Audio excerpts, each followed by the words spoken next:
Network.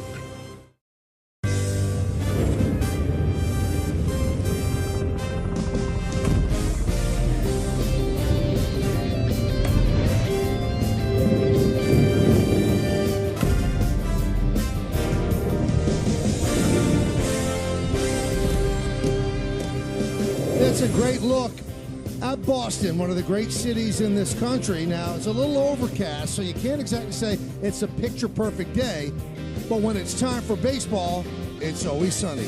As the Yes Network presents New York Yankees baseball. It's the New York Yankees against the Boston Red Sox in the first of two from Fenway Park in Boston, Massachusetts. Hello, everybody, and welcome to Yankees baseball, along with David Cohn and John Flaherty. I'm Michael K. Well, the Yankees have steadied the ship just a little bit by winning the last two of the three-game set against the Tampa Bay Rays. Yesterday, they got a chance to enjoy an off day, and Gleyber Torres got a chance to enjoy really excellent games that he had. Gleyber Torres had a first half of the season that he probably should have made the All-Star team. He didn't make that All-Star team, but he's starting to play like an All-Star again. You think about the home run against the Minnesota Twins, a deep shot to left field. That's home run number 19. Here's home run number 20.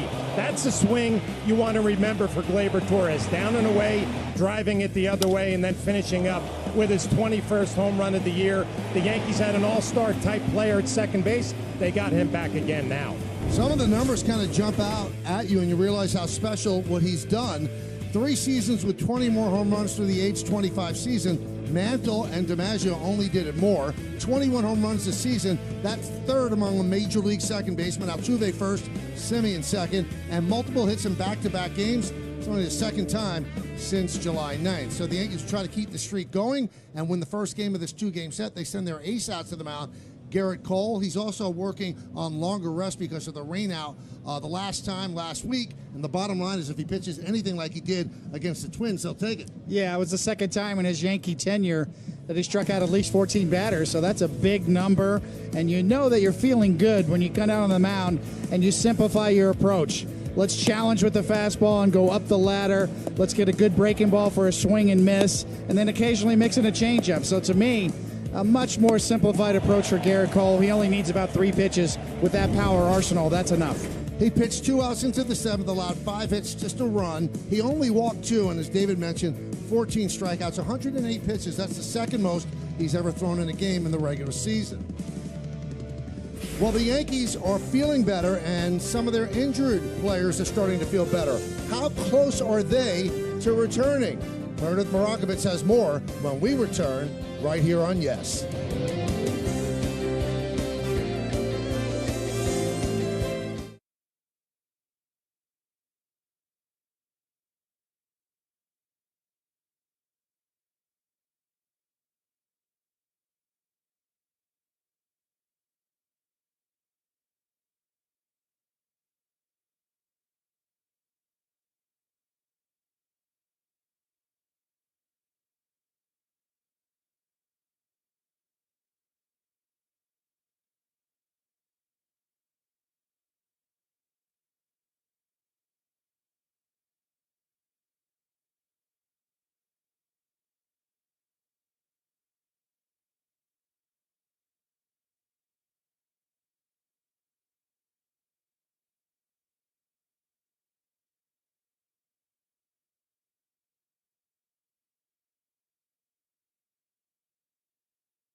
Fenway Park for Yankees baseball on Yes. Hey everyone, I'm Meredith Marakovits. The Yankees have had to overcome a ton of adversity on the injury front lately, and it looks as though they could be getting some guys back soon. We'll start with Anthony Rizzo. He is actually at Yankee Stadium today, did some throwing on the field, also some running inside. He did then make the trip here to Fenway Park, where he spoke in the clubhouse and said there's a chance he could be back as early as the Brewers series. If not, expect that he'll likely be back during that Pittsburgh series, but he was very encouraged with how he is feeling right now. Aroldis Chapman is expected to throw for the Somerset Patriots tonight. That will be his second rehab appearance.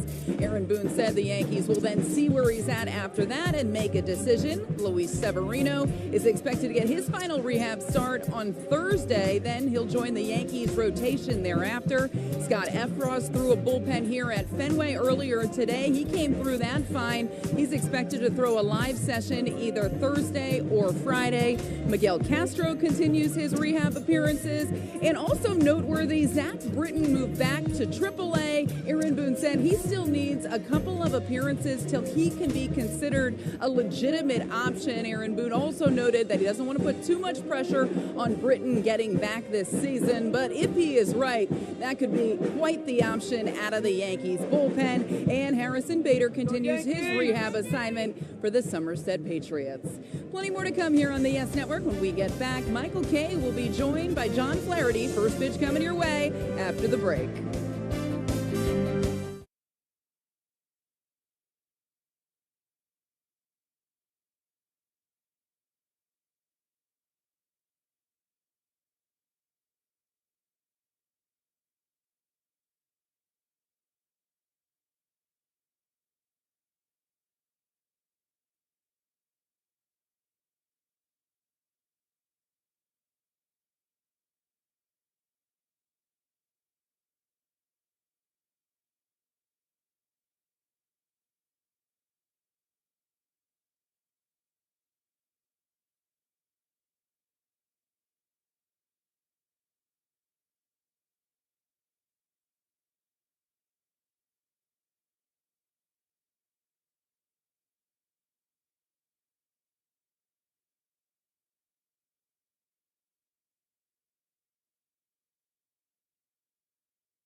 Welcome back to Yes and Yankees baseball. Crowd filing in Fenway Park. Let's take a look at the game time weather presented by Bigelow, the official hot tea of the New York Yankees. It's 73 degrees. There's a 25% chance of rain. Humidity is 80%, and wind is out of the east-southeast at 7 miles per hour. And those standings tell the story. The Yankees are getting a little more breathing room. Tampa Bay beat Toronto in the first game of a doubleheader today. So the Yankees are 5 ahead in the loss column, 6 over Toronto. And it's an amazingly rough season for Boston, besieged with injuries. And the Red Sox are in last place in the American League East. So this is just a 2-game set. And the Red Sox will visit Yankee Stadium next weekend. This starts a road trip for the Yankees of 5 games, 2 games here in Boston. Thursday, another off day. And then Friday, Saturday, and Sunday, the Yankees will be in Milwaukee to meet the Brewers. So, David, the 2 wins against Tampa Bay, do you think that settled things down? Yes, very much so. I think they just feel better about themselves in that clubhouse. You take some of the pressure off, get a little bit more cushion. And it's amazing. Confidence can be very fleeting, Flash, and even for the best of players. You score 10 runs in back-to-back games, you're going to start feeling better about yourself. And we saw that guy, Giancarlo Stanton, going through his warm-ups. He's back swinging the bat better, so Aaron Boone feeling really good about his club right now. All right, so the Red Sox take the field, and we'll take a look at the starting lineup of the Yankees, brought to you by TikTok. TikTok taught me that there are two men, big men, at the start of the Yankee lineup. Aaron Judge in center, followed by Giancarlo Stanton at DH. It worked in the games against the Rays. They're trying it here in Boston. Gleyber Torres at second. Josh Donaldson cleans up at third. Oswaldo Cabrera in right. Miguel Andujar in left. Isaiah Kiner-Falefa, the shortstop, at seventh.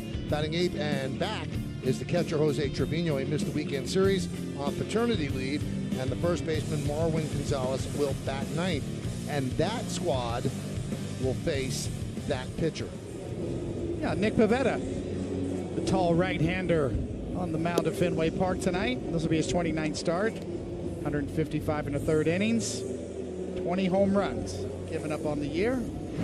A little deeper in our pitcher scout report. When I think about Nick Pivetta, I think about the top-to-bottom style. The four-seamer up and the curveball down. Gets good spin and good extension on his pitches as well. His curveball in the 80th percentile in terms of spin rate. His extension reaching close to home plate in the 86th percentile. Very durable starter. This will be his 29th start on the year. He's the only pitcher in the rotation for the Red Sox that can say that. And over the last 7, he's been pretty good, a 3.68 ERA. Let's take a look at the defense behind him, and it's brought to you by your local Tri-State GMC dealers. In the outfield, Tommy Pham leads Major League Baseball with 12 assists. Kike Hernandez in center, and Alex Verdugo is over and right. In the infield, Devers, Bogarts, Arroyo, and Casas. That's how you pronounce that young man's name, Casas, and you'll hear a lot about him. McGuire behind the plate, catching Nick Pivetta. Nick Marley is the home plate umpire. Mark Wegner at first, Paul Clemens at second, and Quinn Walcott is over at third. It has been a surprisingly bad year for the Red Sox. So many injuries. We'll talk about it over the course of this game and tomorrow as well. But you hear the boos now for Aaron Judge. He is at 55 home runs. And he has gone 5 games without a home run. Let's do it here in Boston. First pitch popped up, right side. Long run for everyone. Verdugo will watch it go into the seats, a foul ball. Yankees are 85 and 56. The Red Sox are 69 and 72. You know, we give you the homerless drought, which is kind of unfair because the guy's been on fire. He's certainly gotten his hits over his last 8 games, 14 for 29, 485.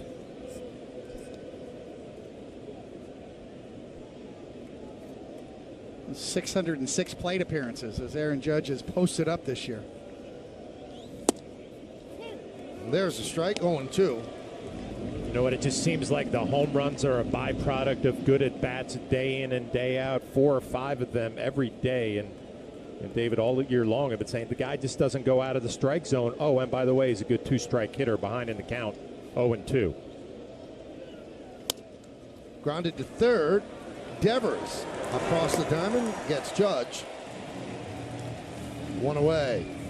All right, John, it's time for the keys to the game, brought to you by your local Kia dealers. Well, Garrett Cole has been throwing the ball better lately, but there's room for improvement, especially at Fenway Park. An ERA over 7 against the Red Sox at Fenway in a heavyweight matchup between Devers and Cole. Devers with 6 home runs against Garrett Cole. We'll watch that matchup all night. And Giancarlo Stanton starting to heat up a little bit, and he loves hitting at Fenway.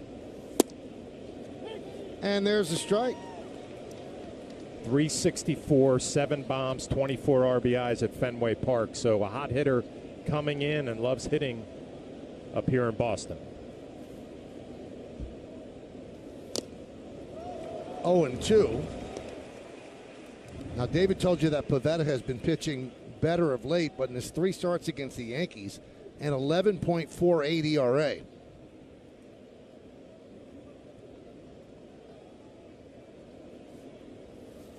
The 0-2.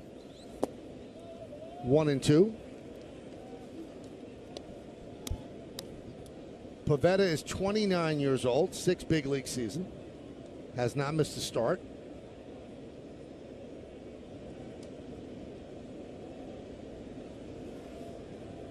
The 1-2 pitch. Swing and a miss on the fastball. Stanton down on strikes, 2 away.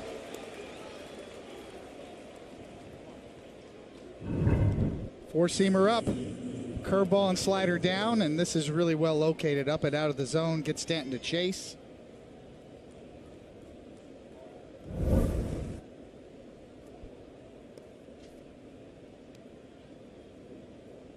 Well, Pivetta has retired the wrecking balls, and now here's Gleyber Torres.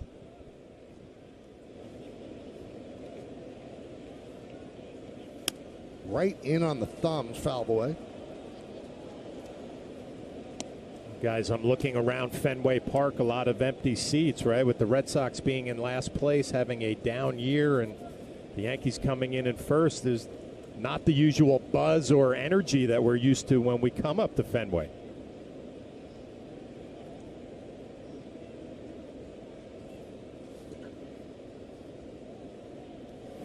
Yeah, it seems like they've more shifted their attention to the Patriots and how they lost to the Dolphins.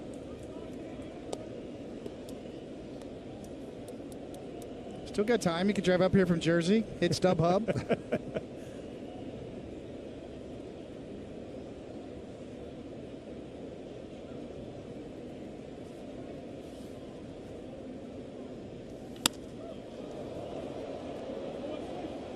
Boy, you watch Gleyber Torres lately, and he's starting to pile up the home runs, 21 of them now. And we showed in the open a down and away pitch that Gleyber drilled to right center field for a 3-run shot. That was his 20th home run of the year.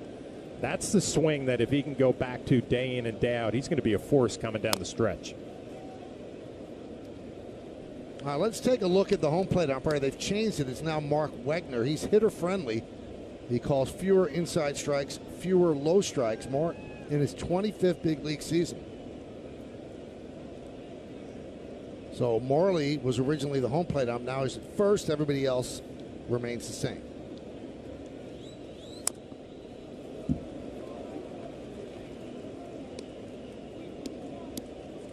Well, David told you about that big 12-6 curveball that Pivetta will throw. He also throws a slider off of that. And it's a lot for a right-handed hitter to deal with. Four-seam fastball up, big breaking ball 12-6, and then he'll throw you a different breaker with the slider. Another foul ball. He's throwing strikes, 13 pitches, 11 strikes. Josh Donaldson's on deck.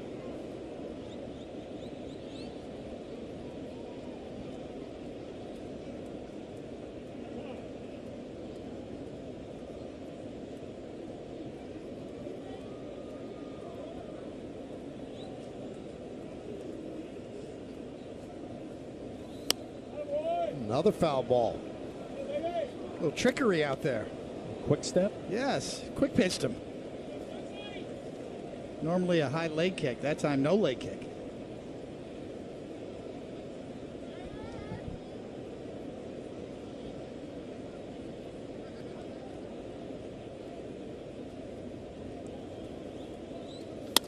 Hit sharply and backhanded by Bogarts. Fires in the dirt. Casas scoops it up, and that'll do it. As Pivetta retires the Yankees in order 1-2-3. The Red Sox coming to bat.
Sox turn against Garrett Cole.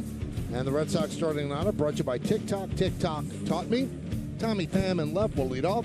Alex Verdugo in right bat second. Hitting third, the shortstop Xander Bogaerts. Rafael Devers at third base will clean up. Batting fifth, the DH J.D. Martinez. Christian Arroyo at second. Tristan Casas is the first baseman. Kike Hernandez in center. And Reese McGuire's hit very well since coming over to the Red Sox. He'll catch and he'll bat ninth. Yes, indeed. Garrett Cole toeing the slab at Fenway Park here tonight. Gathering his thoughts. This will be his 29th start. 3.2 ERA and only 42 walks against 218 strikeouts. That's pretty good. A little bit more, and he is the Major League strikeout leader with those 218 Ks. Also has 19 quality starts. That's tied for fifth with his former teammate Justin Verlander. And this will be his 71st career Yankee start. And there's a strike to Pham. Those 70 starts leading into tonight. He's 34-18 with a 3.15 ERA in his Yankee tenure. And he's 30 strikeouts away from tying Ron Guidry's all-time Yankee mark at 248.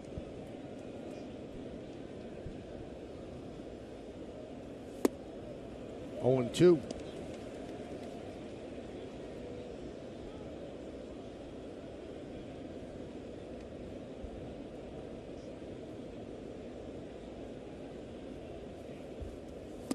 Swing and a miss. 3 strikes. Pham is out. Check out the Yankee defense brought to you by your local Tri-State GMC dealers and Duhart, Judge, and Cabrera. That's left to right in the outfield. Infield, Donaldson, Conafalefa, Torres, and Gonzalez, third to first. Trevino back behind the plate, catching Cole.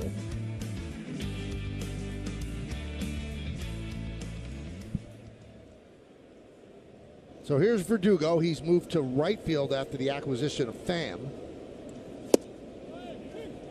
There's a strike. 4 pitches, 4 strikes for Cole. And I think that's simplifying it, Michael. If you look at those 4 pitches, they're all perfectly executed with the fastball right on the corner. 5 for 5 now. And, you know, David, you talked about Cole with his Yankee numbers. The next step is obviously October, right? The big start's coming down the stretch. And the way he's been throwing the ball the last 3 outings, I think he's right where he wants to be. Fly ball left field, and Duhart toward the line. He's there, makes the play.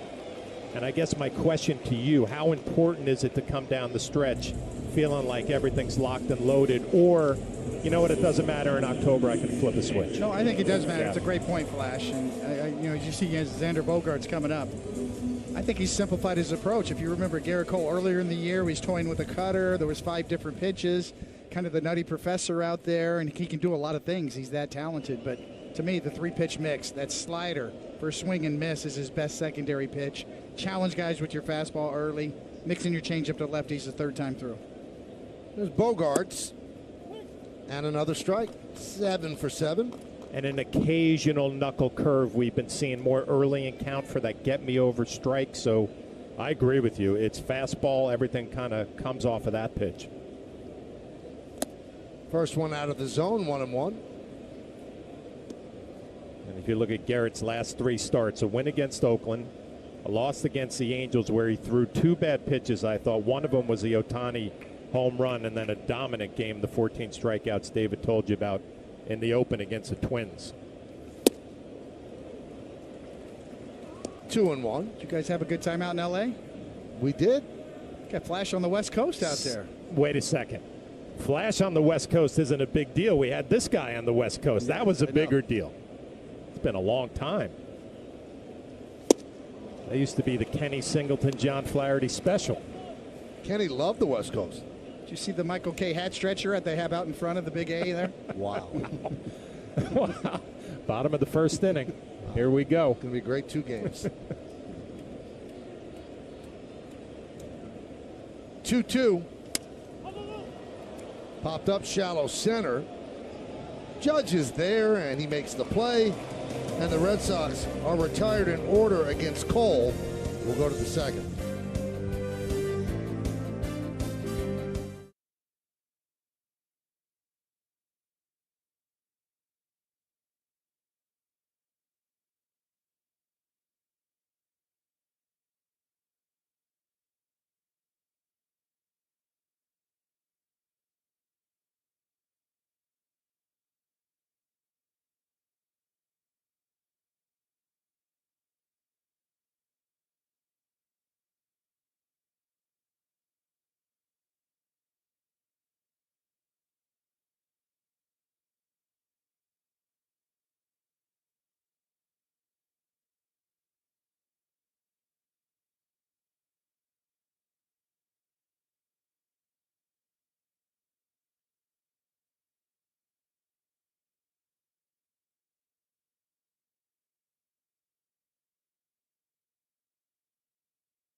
It's a food fight, an MLB food fight to determine which ballpark food is the best this year.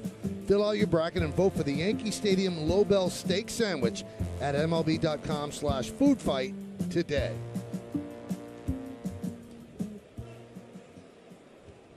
No fight there, Cracker Jack.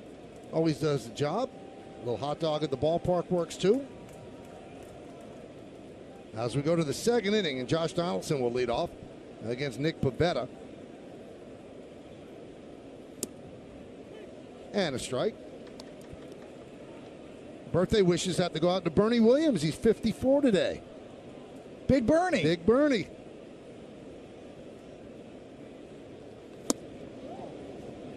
One and two. Bernie's winning, you know, in life. He's just winning. Got a whole second career. The whole music thing he's got going. It's fantastic. I just realized Bernie is younger than me. I thought Bernie was older than me. See, now you're making me think. Let me recalculate. He's happy. He's winning at life. Bernie's got it figured out. Every time you see him, he's got a big smile, right? A little pep in his step.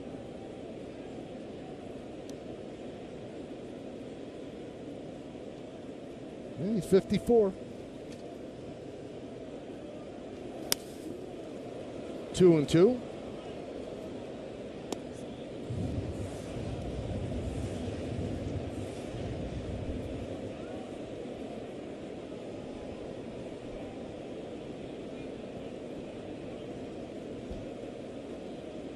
And the pitch. Swing and a miss. Donaldson down on strikes. Well, that's what Pivetta will get you to do as a hitter when you're thinking 12-6 curveball. You see it out of his hand, and it's a fastball that's just elevated. You will get chases up out of the strike zone when you can throw that 12-6 for a strike.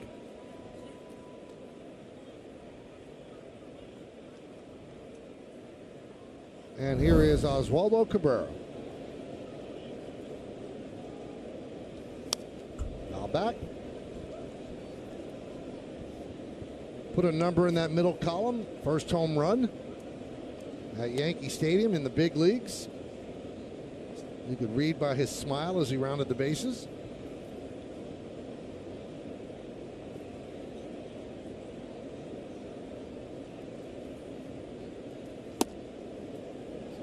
One and one. I always thought how nice it must be for a left-handed hitter to hit a home run to right field at Yankee Stadium, and as then you're running down the line, you see the flight of the ball over 400 feet. No doubt that it was going to be his first big league home run. Get to enjoy it, take it all in. And the reaction of his teammates in the dugout, David, that never gets old when you see a rookie do something for the first time. He almost got one on his first swing as a Yankee. Pulled it to right field at Yankee Stadium, just missed it.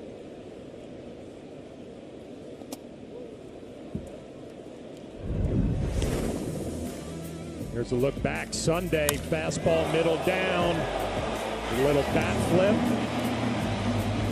Deep into the bleacher creatures. Was able to get that first home run ball back. And like I said, all those guys in the dugout, they remember their first big league home run, and a lot of celebrations. Good for him.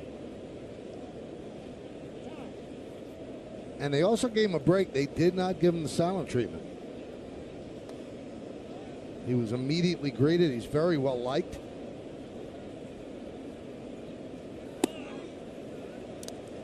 3-2.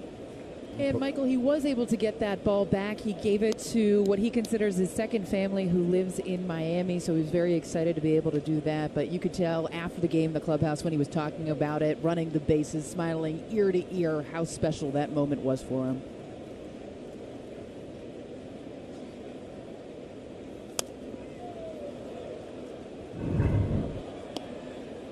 And there's the greeting he received.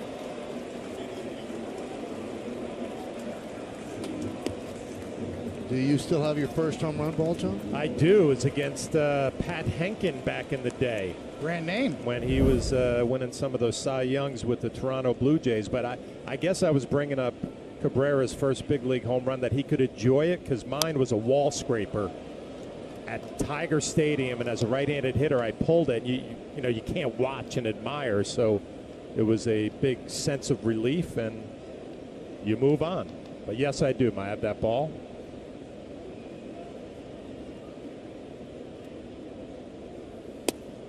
And there's a walk, the first base runner of the game. You have your first strikeout? I have nothing. I know you lost everything. I kept nothing. Wow. Have nothing. But you have the memories, right? Yeah, it's all right up there. Who was the first strikeout? So it's that old line, man. I had a great career. If I can only remember it, right? Great life I led. If I can only remember it. I don't know. I can't remember. You don't remember the first strikeout? No. To get James Smythe on that one. Here's Andujar. There's a strike. You didn't like that call.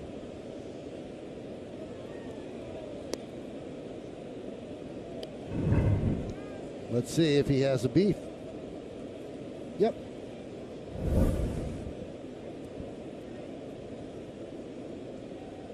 And Andujar 6 hits in his last 15 at bats.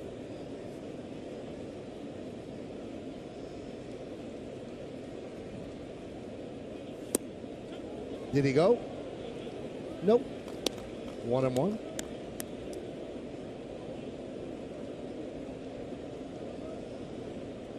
Andujar is kind of at a funny point of his career right now, right? Gets another opportunity. Like you said, Michael, been swinging the bat better lately.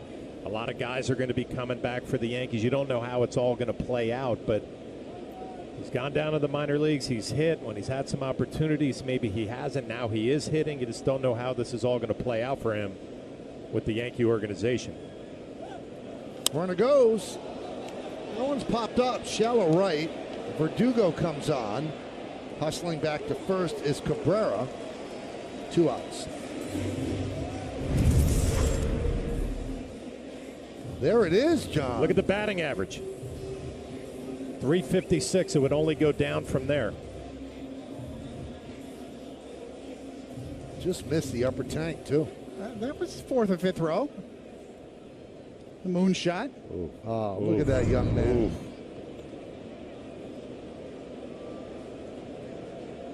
So now,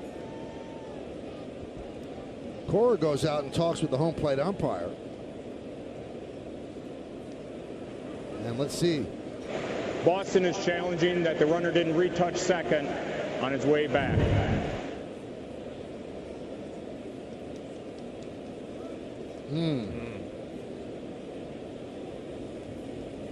I guess he did round second. Is that what? Okay, you touch it. Yeah, you got to retouch it on the way back.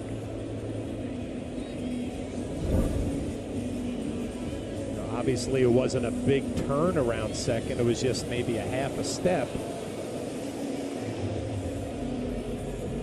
I would think you would have to retouch it on the way back as the Red Sox are walking off the field.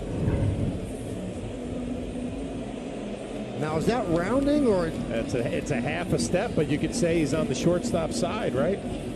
That's what they're looking at. Yeah, that's going to be interpretation. yes. That's good. That's what it's going to come down to. I would say that's rounding the base. Remember, he was going on the pitch, so he was going full bore and then stop. And kind of the momentum made him round just a little bit. We'll see what they think with the challenge.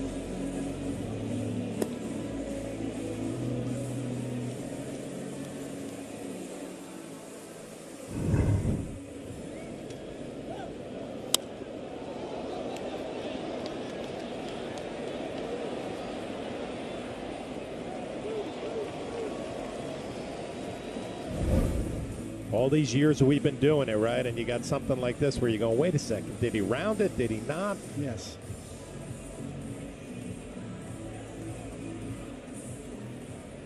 Well, the Red Sox seem to think it's a fait accompli. After the review, the call in the field is overturned. The runner is out. Boston will retain their challenge. So slight, but enough that they say he did not retouch. Lesson learned for Cabrera as we go to the second inning. 0-0.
Hey fans, the Yes app is your home for streaming live Yankee games on Yes anywhere you go. Plus, get second screen features like Watch Party and free pick and play games. We can win big cash and prizes. Scan the QR code on the screen to download the Yes app now.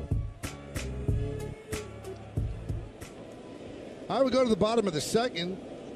Cole looked really sharp in the first. 11 pitches, 9 strikes. 1-0. Yep, this is the matchup tonight. You see the numbers against Garrett Cole, the 6 home runs, 16 RBIs.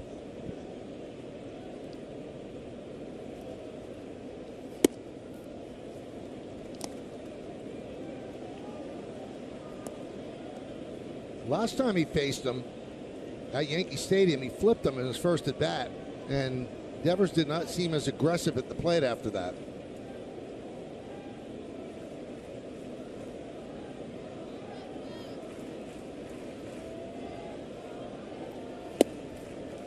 Obviously very careful with him, 3-0.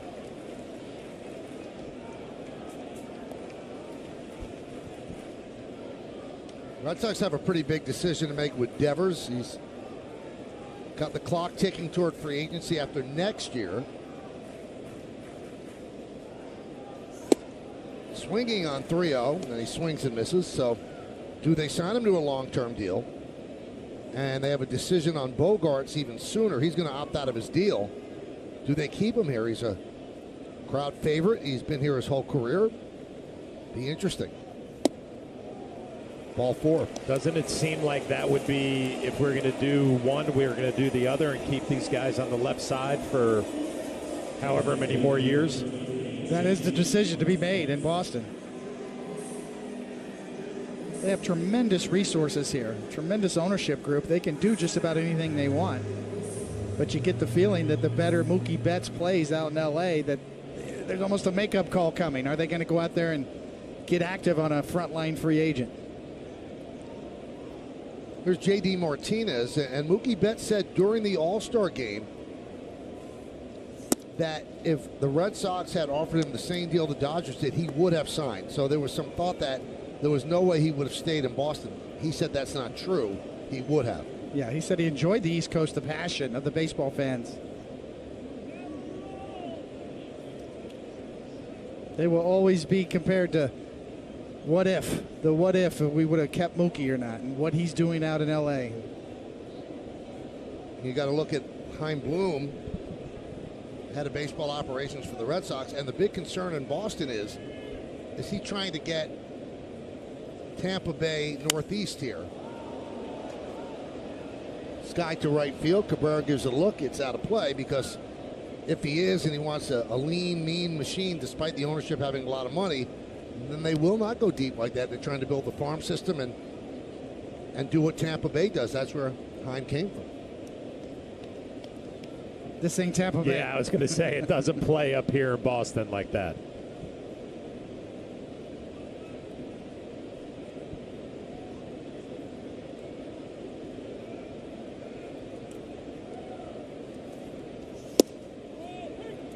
And it's so strange what's happened in Boston because obviously after the curse was broken, they've continued to ring up championships. But when they don't win championships, they finish last a lot. So it's a real strange dichotomy, and the fan base doesn't love that. They love the titles, but they don't like finishing last. This, I believe, would be the 5th year in the last 12. I might be off. James could check that on me. But and if you're a fan, would you trade the championships and have years where you're not going to be competitive? Trevino back from the paternity list. Welcome back. A foul ball off your right knee. Congratulations to him, his wife, his family, and welcome back. Put a nice pack on that after the game.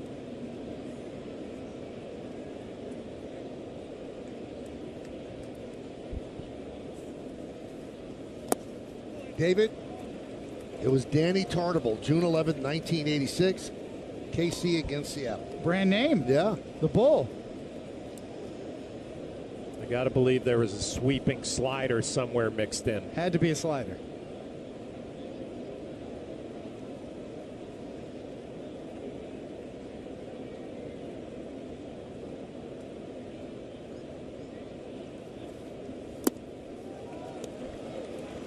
Well, you can talk about the Boston Red Sox. They're in last place, 69 and 72, but they can still hit. They could put up runs, especially in this ballpark. So Garrett Cole, it's a challenge. It's a last place team in your division, but this is a formidable lineup. So I mentioned Cole throwing well his last 3 starts. This is going to be another one where it's a little bit of a challenge. Runner goes, 3-2, swung on a miss, throw to second. Safe, stolen base for Devers.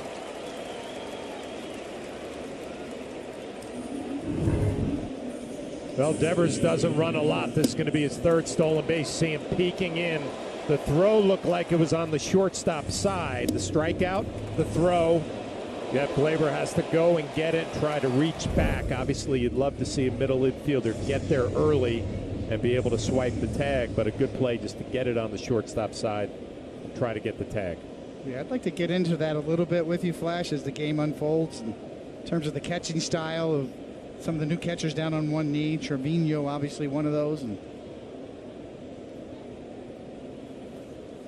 swing and a miss. you can see he's picking a lot of those balls in the dirt. That's by design on one knee. And I had him on our podcast, James Smythe and Justin Shackle and Tony the Slab, and he said, I know it's a bugaboo for a lot of old catchers, this new style. I wish I could have him down and talk to them. He really believes in it. It's not just about saving your knees, but technically speaking, being low. It's a whole new ball game catching behind the plate nowadays, and I've got an old catcher up here, so what do you think? No, I get it. I get it. It's like they get graded on framing metrics, right? Probably is the most important grade now behind the plate.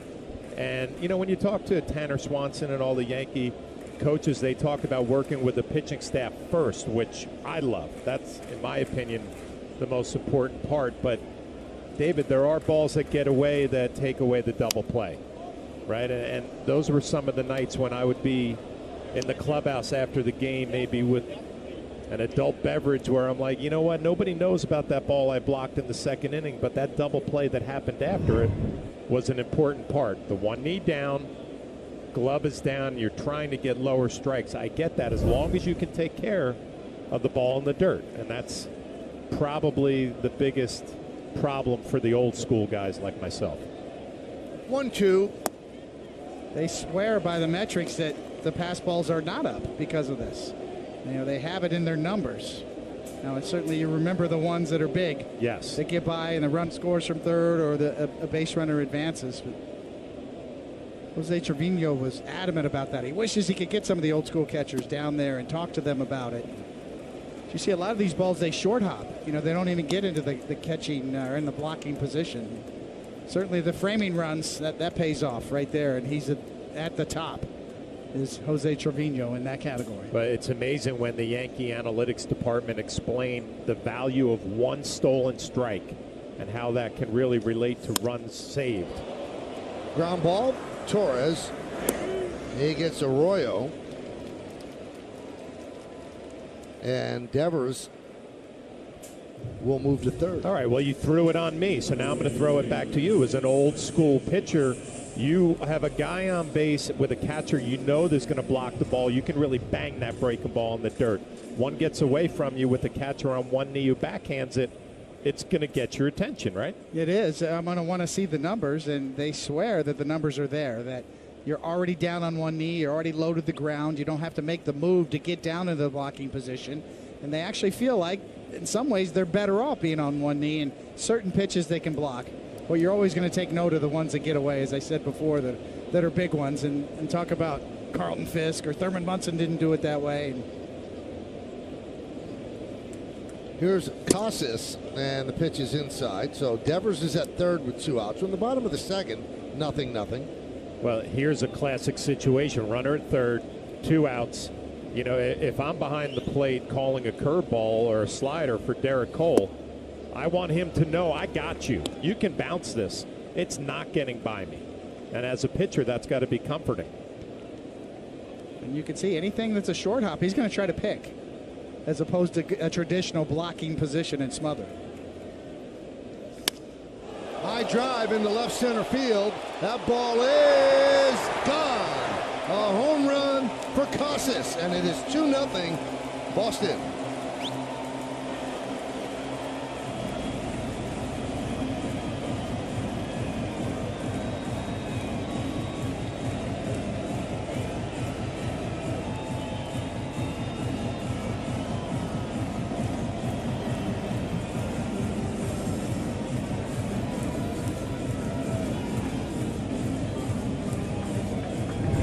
Well, this is what the Red Sox brought this kid up for. He's got big-time pop. That's why they sent Dahlback down, because they wanted to give this kid a chance. And that is big league pop the other way. Garrett Cole's never faced this kid before. He's going to challenge him up over the plate with a fastball, and that ball is launched. David, I hated facing rookie hitters' head. You know, you see video, but until you feel them in the box, get a feel for their approach, it's a feeling out process. That first and second at bat, Casas got him.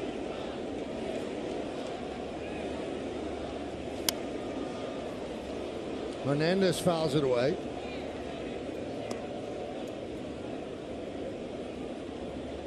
Boy, I watched that swing, and I think of a teammate of mine, Mo Vaughn, who was more of a pull hitter in the minor leagues. And once he got to Fenway Park and saw that wall out there and got with Mike Easler, his hitting coach, learned how to drive it the other way, turned himself into an MVP. Big time swing.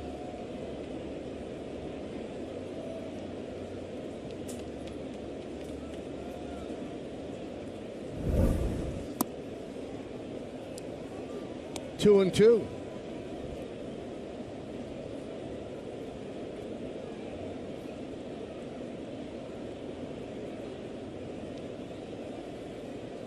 Swing and a miss. Hernandez down on strikes. 3 strikeouts for Cole, but a 2-0 Boston lead on the Casas home run.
Well, Saturday on Yes, don't miss the Hudson River Derby as NYCFC hosts the New York Red Bulls at Yankee Stadium. Coverage presented by Etihad begins at 12:30 with kickoff just after 1 o'clock on Yes, New York's most watched sports network.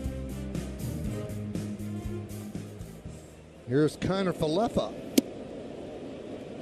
Pitch is high. So Casas 3 for 22 in his big league career, and 2 of the 3 hits have left the yard. That was his second home run.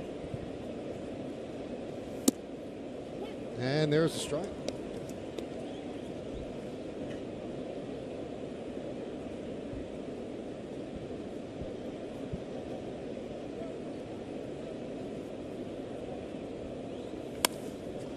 That's up the middle, a base hit.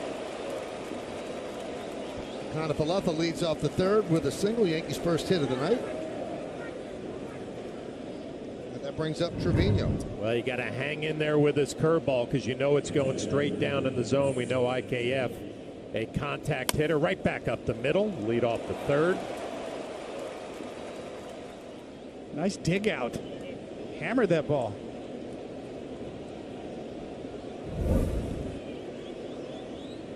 So here's Jose Trevino. Missed the weekend series against Tampa Bay on paternity leave. And you got to give credit to Higashioka. Caught all the innings in that series. And the Yankees got 2 much-needed victories to kind of right the ship. Trevino's been a little bit of a slump. 2 for his last 27.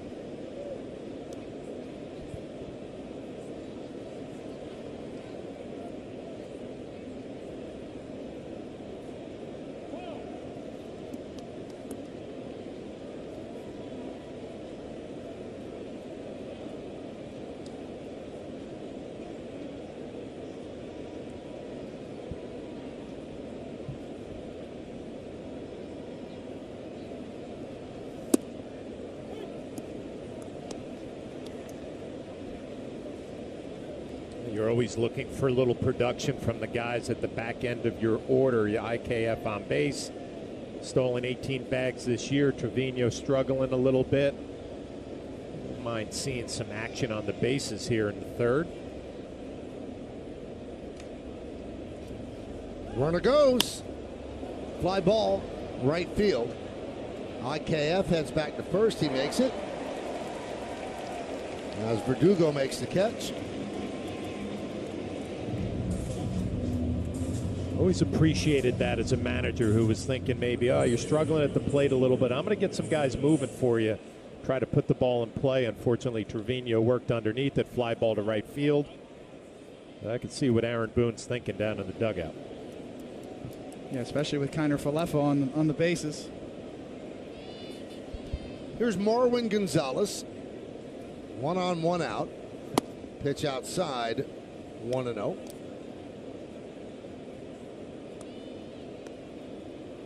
Red Sox lead 2-0. You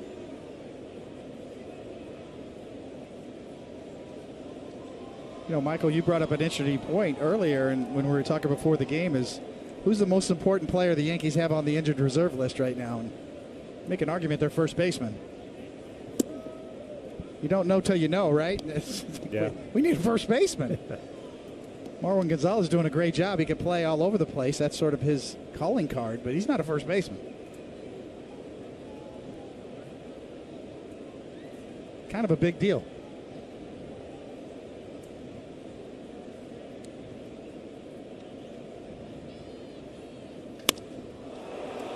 Deep to right center field. He really got that one. See ya. Tie game. A 2-run home run for Marwin Gonzalez.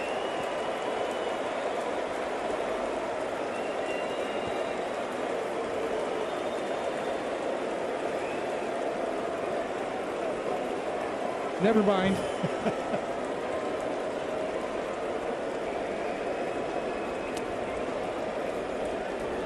Well, Marwin Gonzalez is saying I'm a utility guy. I can play all over the field. But David Cone, when you play first base, you got to drive the ball into the seats and give Aaron Boone some power at the back end of that lineup.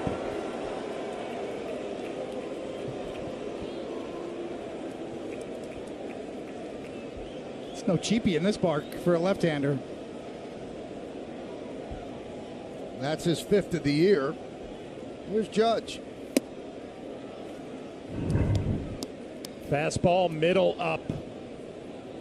He got on top of that, got good backspin just over the Red Sox bullpen. You're right, Coney. That's a long way at Fenway Park for a left-handed hitter. 1-1 on Judge, who grounded out the third in the first.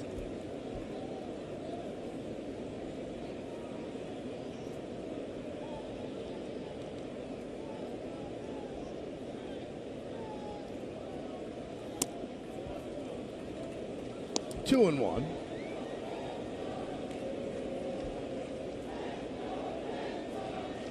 So with one swing, it's all even. Top of the third.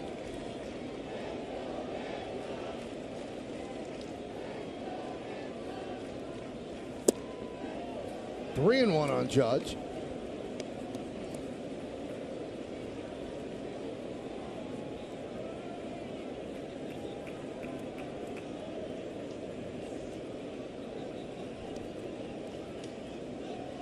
And Pivetta deals. 3 and 2. It's gotten to the point with Aaron Judge, he's getting pitched around a little bit more. He just took a fastball right down the middle, maybe sitting on something off speed. There was a base hit for Judge. Dunks one into right center field. 3 hits in the inning against Pivetta. And David, you mentioned Anthony Rizzo. Well, he was actually in the Yankees clubhouse today. He started his day at Yankee Stadium, hit off a tee, also did some running inside, played catch on the field. But it's really the first time in what seemed like a long time that he was in there. He was dealing with headaches after having that epidural, and he said there were some scary moments there. He was essentially on bed rest for a week, so those headaches have subsided. He said he might be back as early as the Milwaukee series this weekend. Pittsburgh series at home, probably a bit more probable. Well, adding a 30 home run bat would be a big deal. There's a 26 home run bat, 1-0 count on Stanton. Judge is off first, held there by Casas. 1-1. Stanton definitely more aggressive in the box. You pay attention to his feet, and that was what his injuries were, obviously, the Achilles and then the foul ball off the top of his foot. He's definitely a little more grounded. From the ground up, he generates a lot of power.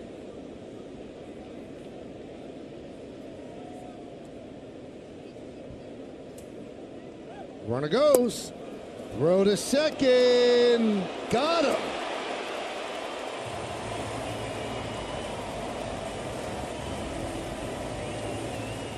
Wow, you think of Reese McGuire as a good hitter from the left side behind the plate, not much of a thrower. Well, that's as good as it gets. A low pitch, he throws from his knees right on the money to get Aaron Judge. Big play by the Red Sox catcher.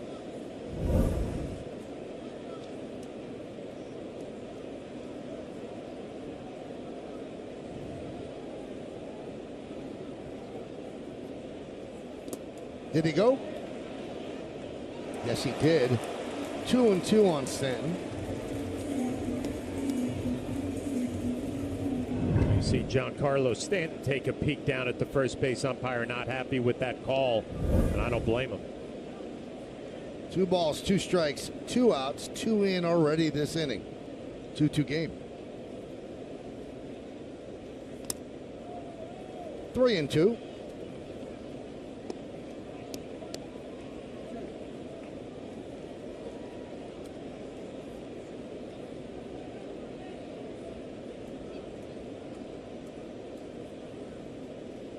And the pitch. Swing and a miss. Knuckle curve way out of the strike zone. Stanton down on strikes. But the Yankees tie the score. The number 9 hitter in the order, Marwin Gonzalez, drives it deep to right center field over the Red Sox bullpen. And when it lands, it's 2-2.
In part by the world-leading neck and back experts from Ox Spine at New York Presbyterian. Stay amazing. By Cadillac. There's no better time to be in a Cadillac. Visit your Tri-State Cadillac dealer today. And by FanDuel Sportsbook, make every moment more. Some of the catchers through the years here in this rivalry. The first two didn't like each other, Munson and Fisk. The second two really respected each other, Veritek and Posada. Did we ever find out why they didn't like each other? What was it with Thurman and Carl? You got any info on that, Michael? I do not have any info on that. I think it's just the teams didn't like each other. Remember, I was hosting a lunch here with old-time Red Sox players and Yankee players, and one of the players got up, I think it was Nettles, and said the rivalry was unbelievable. Munson hated Fisk, Fisk hated Munson, Lee hated me, I hated Lee. He said, and everybody hated Lou.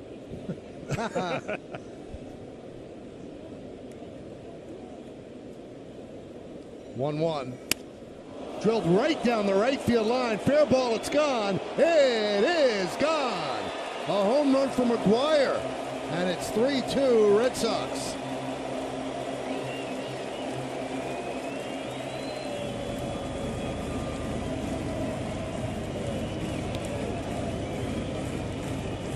Oh, Reese McGuire just threw out Aaron Judge from his knees, and now he drills the first home run of the year. And we've talked about Garrett Cole. He has had his problems at Fenway Park.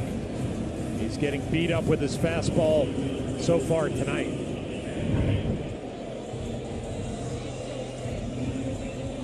Up and in. Yeah, sometimes you give the hitter credit, and Garrett Cole, his style of pitching is aggressive. And when you're going after hitters and getting part of the plate, you're prone to give up some homers. I tend to give McGuire credit there for beating him at the pass. A lefty up and in there. Well, before that home run in 23 games with the Red Sox, McGuire hitting .355, .823 OPS. Both those numbers just went up. All right, but David, there has to be something, too, about, we know the numbers at Fenway. Garrett knows the numbers at Fenway. Just one of those places that you don't feel comfortable pitching. You don't know what it is.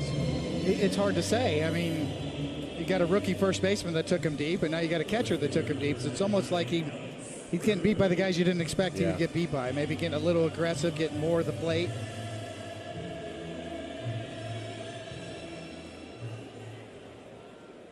Now, I would assume there were places you didn't like the mound.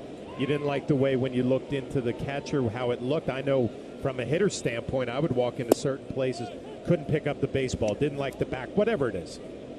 I personally loved pitching at Fenway Park because of the backdrop feels close. You feel like you're on top of the hitter because there's not a lot of space between home plate and the back wall. Fly ball left field, and Duhar is there to retire Verdugo. Now, did you pitch away from the Green Monster? Because I always felt myself calling a game. It was always out there in left field. You know, I tried to stay away from it as best you could and play to the triangle in right center. Not the easiest thing to do. It's not, and you have to pitch right-handers in enough to keep them honest because they're looking for middle to middle away to try to hook it off of the monster or over it. There's Xander Bogaerts, fly ball to center in the first. We're in the third. It's 3-2 Red Sox over the Yankees. First game of a two-game set.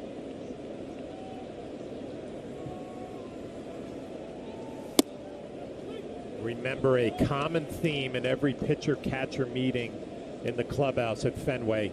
Hang in there. You're going to give up some runs at this park. It's just one of those places that you can't hang your head early because our guys are going to score. You just got to try to limit the big innings because it's going to happen at Fenway.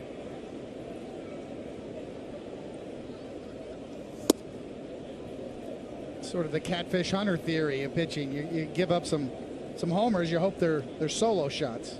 And you see that number, 3.71 home runs allowed per 9 at Fenway, under 1 in all other games.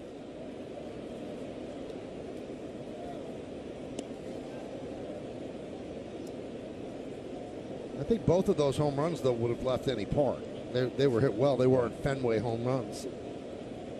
two left-handed batters as well.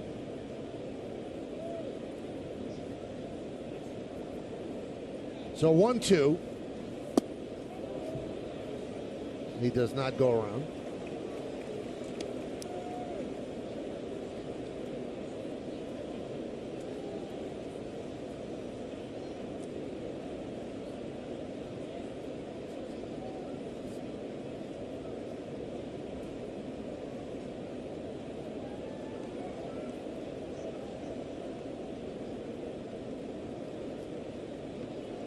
And the pitch from Cole. Swing and a miss. That'll do it, but not before McGuire's home run has given the Red Sox a 3-2 lead.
Well, here are the latest run totals from FanDuel Sportsbook.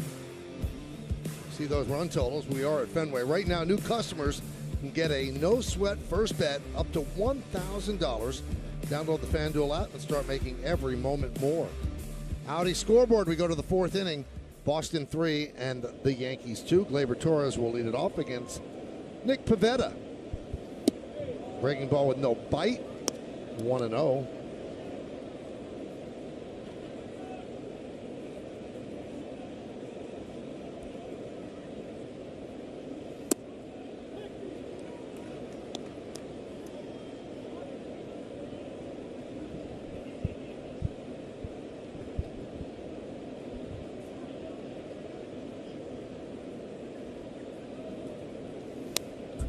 Big cut, 1-2.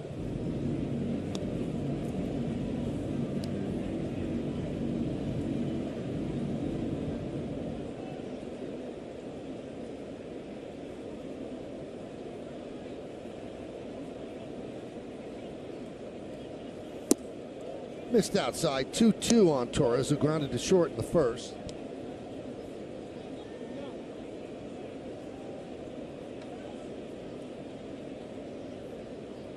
Don't seem concerned, seem locked in analyzing Pivetta.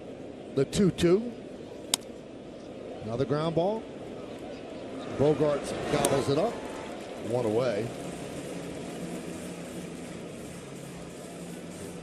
I'd like to take this time, everybody here at the Yes Network would like to extend our condolences to the entire Didino family, as lifelong Yankees fan Anthony Didino passed away recently. Great guy, born in Brooklyn, loved his team from the Bronx, and everyone here at Yes remembers Anthony, and we send our condolences to his family.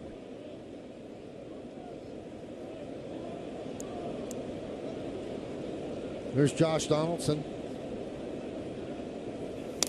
Foul back.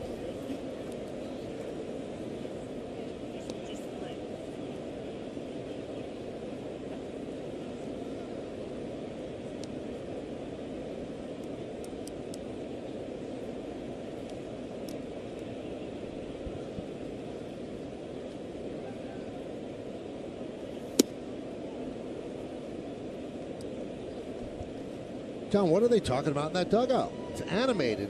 It's energy. I want to know what they're saying. Well, Rizzo's saying my back feels really good, so I'm going to be back soon. You guys are hitting first and second. I'll hit behind you at some point. And we had a nice off day yesterday. Had a good dinner, and the weather's starting to change up here now, right? It's getting a little cooler. It's that time of year. Yeah. So that's what they're saying. That's what they're saying. Nice. This was always my favorite time of the year when you kind of get through those dog days and it cools off a little bit in September. The Yankees had a day off yesterday. They're going to have another day off. Popped up. Casas is called off by Verdugo from a long way. 2-away.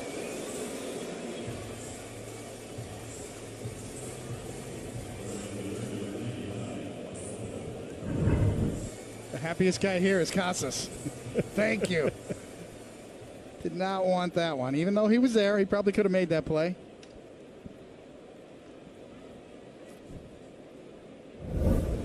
Second thought, he's a little bit away from that, wasn't he? Not sure if he was going to get there. Here's Cabrera. And there's a strike. So we see the shift, 3 infielders on the right side.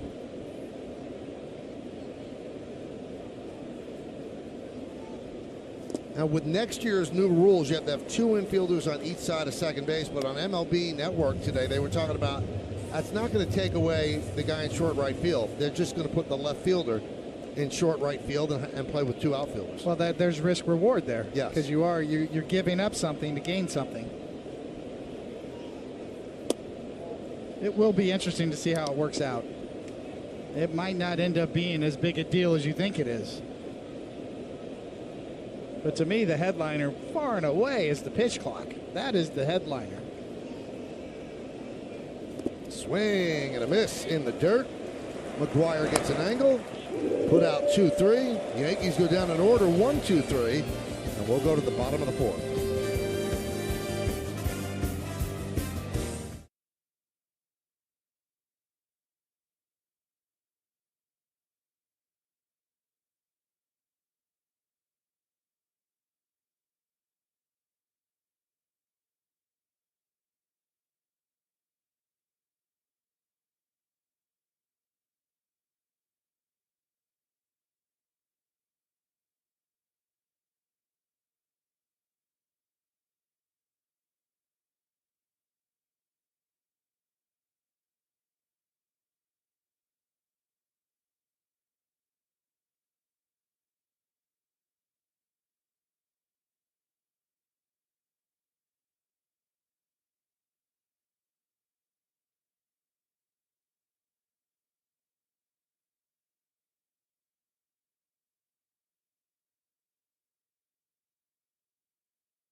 Well, it's time for Pinstripe Pride, brought to you by Toyota, the official hybrid vehicles of the Yankees. Tonight's picture was submitted by the Larson family. Gunnar loves teaching his son all about the history of their favorite baseball team. Gunnar started in 1903. They have 27 championships, more than any other professional team. And Dad will take it from there. Use the hashtag Toyota Pinstripe Pride. Mention yes in pictures you post to social media to reflect your love for the Bronx Bombers. We might spotlight you in a future game. 0-1 on Devers.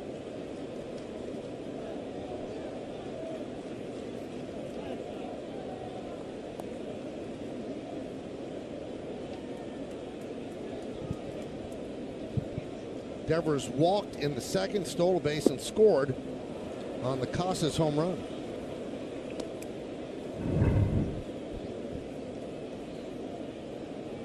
Good knuckle curve. We haven't seen a lot of that early on, so maybe an adjustment being made mid-game from Garrett Cole. Way out in front of that pitch.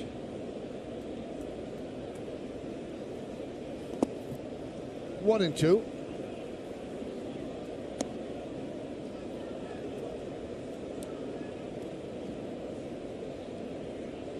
A couple of knuckle curves down. You're heading to count 1-2. Cole loves his fastball, especially lately. Can you elevate and get Devers to try to expand out of the zone? Swing and a miss.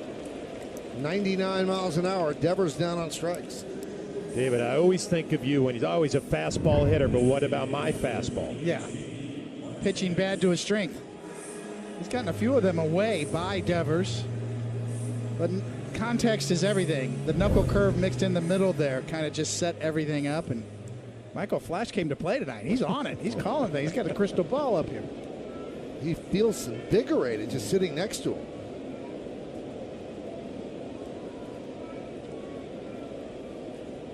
I think it was that rare trip he took out to the West Coast. That's what got him locked and loaded. Had a nice drive up here this morning from New York like a gentleman. Got into the hotel at about 1 o'clock. Michael was already out the door doing his thing, getting ready.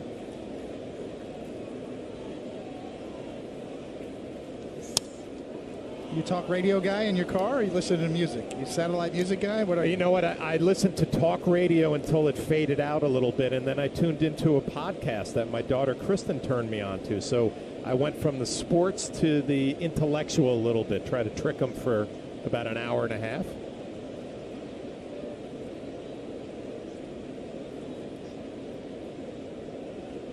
One and one. I drove last night. I had the entire Monday Night Football, and then I listened to Howard Stern interview Rosie O'Donnell for about an hour and a half. Very good. Yeah, that'll keep you awake. Fouled away.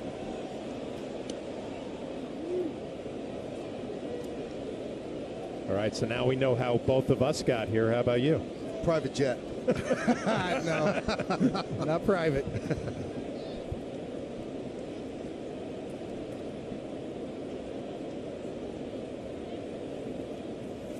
Rip foul.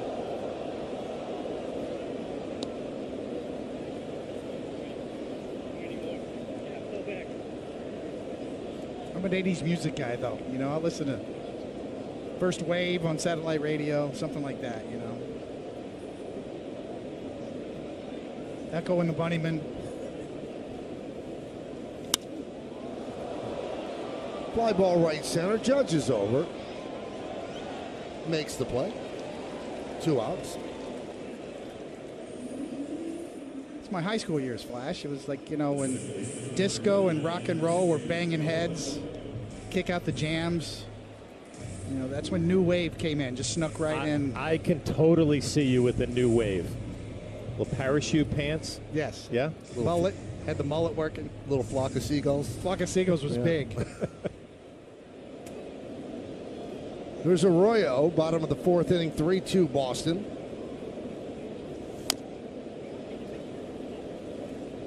Oh and 1.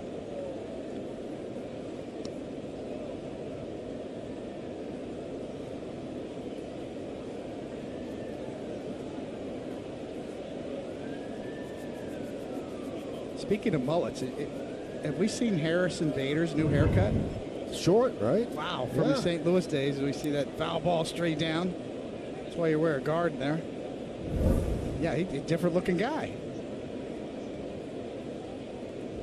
See, that's probably how he looked, though, when he went to Horace Mann. Maybe, yeah. We'll have to get some pictures.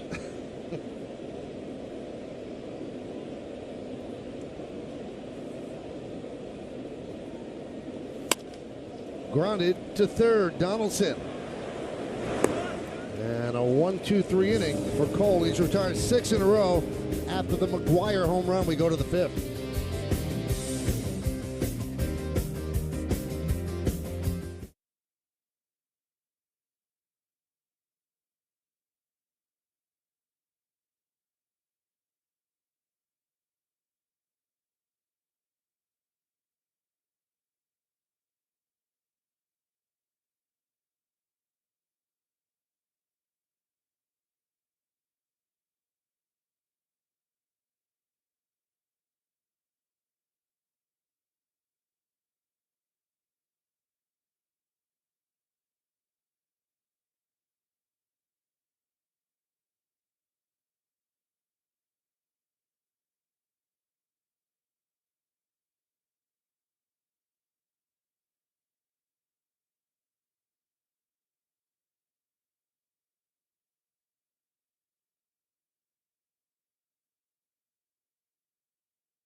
Well, thank you, Bob. We go around the majors. Congratulations to the Dodgers. They clinched their 10th straight postseason appearance, third longest streak in Major League history. How about Mike Trout?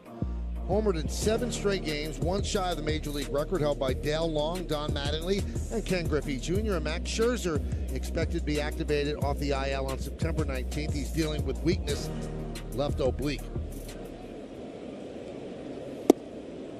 And Duhar takes a strike as we go to the 5th inning. And the Red Sox lead 3-2 over the Yanks. 6, 7, and 8 in the Yankee order. Fouled away. Well, Bob just told us about that Toronto-Tampa Bay series, and you think back to Red Sox-Yankees and how chippy it's gotten through the years. It's getting a little chippy in Toronto against those two teams, and I love every bit of it. The Yankees would love those two just to beat up on each other, trade punches. You got dugouts chirping at each other, managers chirping at each other. It's great. Devers Fields. One away. So you're a big chippy guy, is what you're saying. Well, I just love they're playing for a lot. It's getting personal now, which makes it just that much better when you show up to the field, when you know, okay, this is real. We don't like each other. Threw up and in at Bo Bichette, and he fouled it up with a home run later on. It's all good stuff. Clipped him in the helmet, didn't they, on the way by? Knocked his helmet off. And then you liked how the Blue Jays retaliated, one right in the backside. Good way to do it, move on, and that's when things got a little chippy. I got a little edge to me, Michael. I can enjoy that stuff. Oh, I sense that with you. Old school. Catchers get off on one knee, get back up in the squat. Did you ever throw a punch in the big leagues? No. Okay. No. You ever get hit with? It was funny. I was playing in a golf tournament yesterday with Timmy McCarthy and all the broadcasters, and I got asked that question. How many fights have you been in the big leagues? And, it's, I don't know, 10, 12. Never threw a punch. I was always out there making sure the hitter never got to my pitcher or trying to, and then you're trying to play the peacemaker and have everybody get to their neutral corners. 2 away. Oh, here's a real fight. That's Piniella and Fisk, and it got real. There were punches thrown. This wasn't a dance match. This wasn't wrestling. This was haymakers. Here we go. Oh, Bill Lee gets smoked. And that ended up separating his shoulder. Did you see Mickey Rivers creeping around the edge there throwing haymakers? Chopped slowly, charging is Devers. He boots it, allowing Trevino to reach. See how they score that.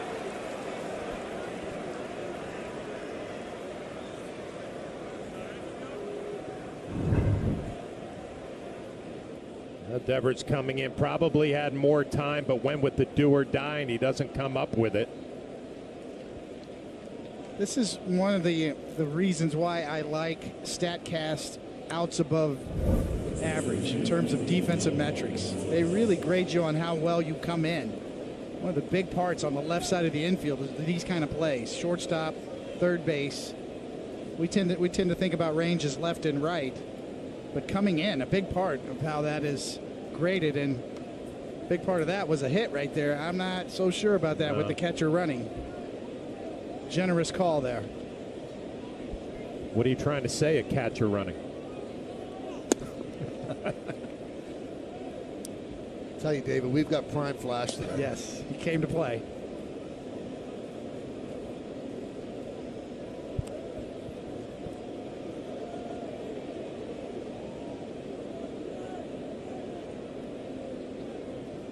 Here's the Yankee offense tonight. Gonzalez hit the 2-run home run in the third. Now when he rips foul. Here's Trevino out of the box. Well, when you run like a catcher, I guess, David, you try to think, that's a gift. He wasn't even busting it down the line, smelling an infield hit, so he'll take that one. And Devers pointing to his head. He had more time than he thought he had. He knows it was an error. I don't know what it is, and I don't know if you guys agree. This year, all around baseball, there's been some sketchy official scoring.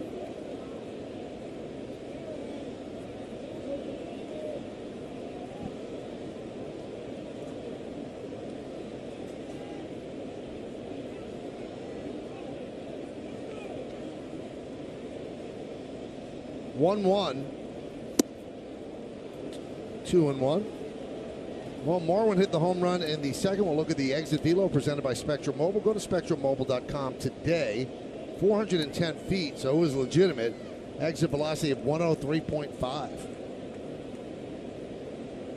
It's a good radio station too, right? 103.5? Yes.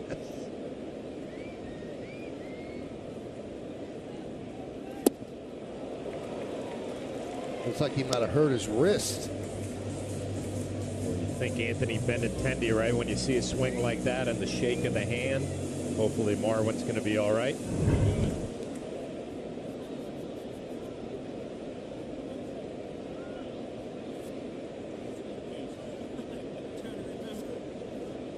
It's always the swing and misses, right, Flash? More times than not. Yeah.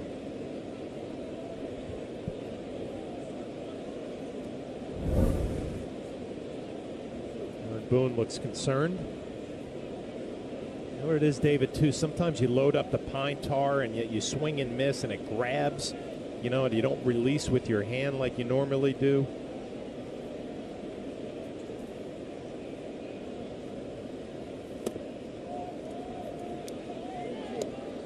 You can see Marwin getting a whole lot more comfortable now as a backup player, where you get sporadic at bats, and then all of a sudden Anthony Rizzo's down for a little bit, and you're getting 3-4 at bats a day. He has the home run already, a really good take on a 2-2 curveball. Now gets him to a 3-2 count. Yeah, if he can get on base here with Judge on deck, that's a big deal.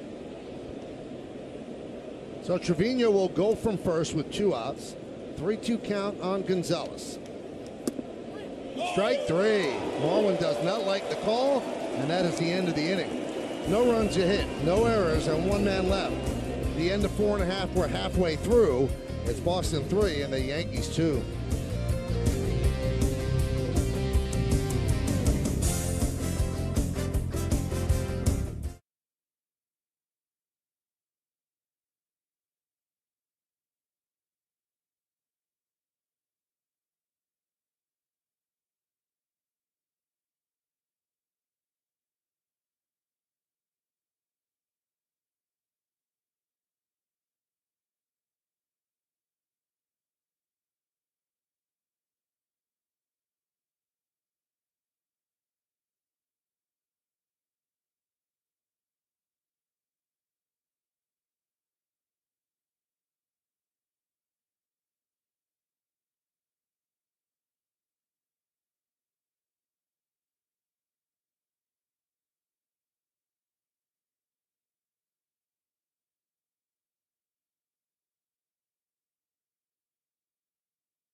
Moment, experience a fully electric Audi vehicle at your local Tri-State Audi dealer today. Well, bottom of the second inning, Tristan Casas first at bat against Garrett Cole, and it's a good one.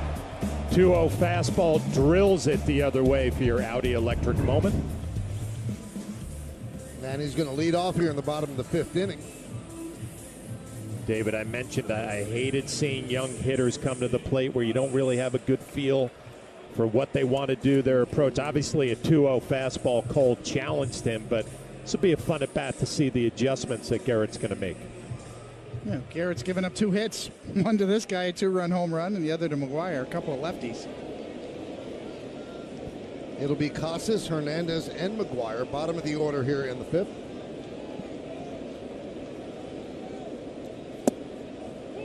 And a strike.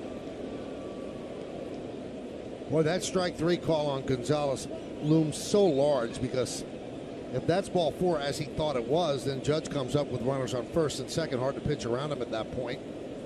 Now he'll lead off the 6th inning, and the most he could do is have a solo home run. Yeah, and Pivetta going with the curveball too against Marwin Gonzalez on a 3-2 pitch. Gets the call.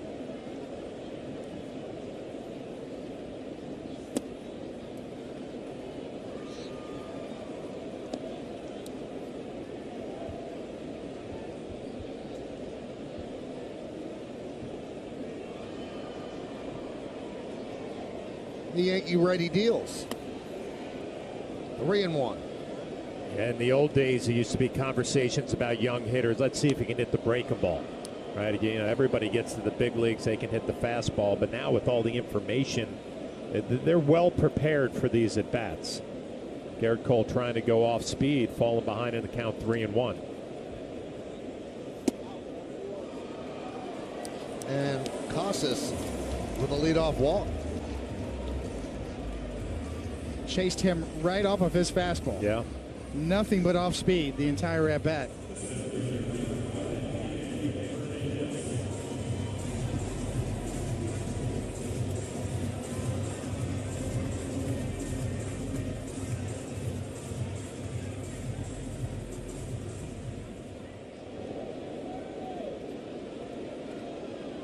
Here's Hernandez.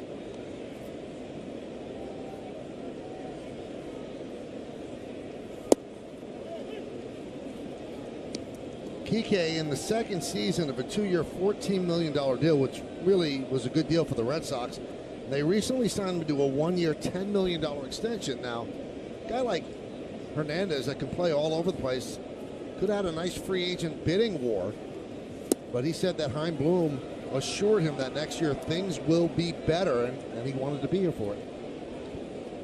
He's dealt with injuries this year, but, you know, Kike Hernandez was such a spark plug for this team last year, and it's been a down year for him. So, you know, taking that deal, probably not the worst thing.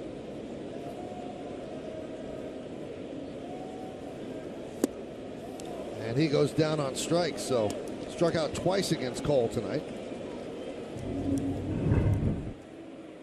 Another look at the Cole slider. Perfectly executed.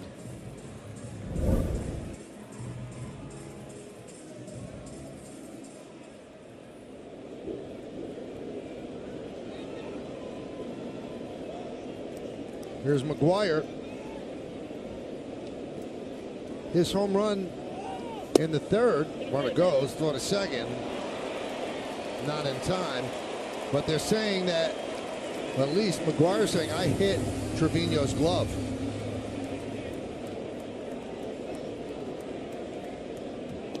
Well, the Yankee catchers have had problems with catcher's interference, a lot of them. We'll take a look from the side.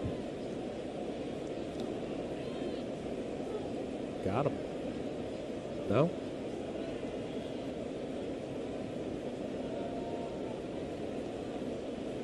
Obviously a hit and run play with Cassis, the slow runner, running there, and McGuire with a funky looking swing.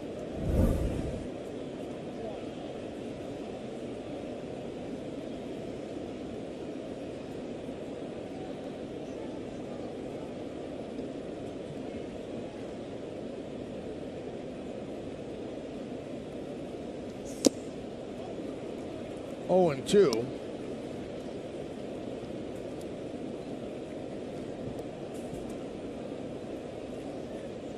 Now that is a reviewable play, and if the hitter was insistent that he touched the glove, they still have a challenge remaining. I'm surprised they didn't challenge that. Swing and a miss. McGuire down on strikes. Well, it looked clear from the side that there was contact, so I'm shocked they didn't go back to it. There's no doubt about it there. Got away with one. That's been a problem for Yankee catchers. They're going out there trying to get that strike, and they're a little too close. Some catcher's interference this year. It's been a problem. There's Tommy Pham. He has struck out twice against Cole.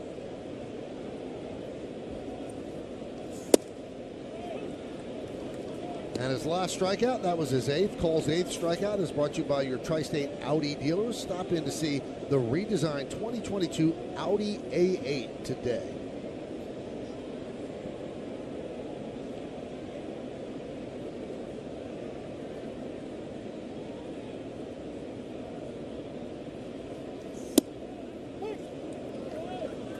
Oh, and 2.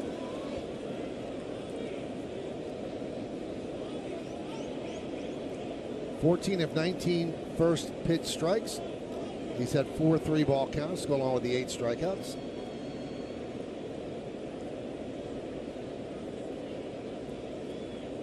And the 0-2. 1 and 2.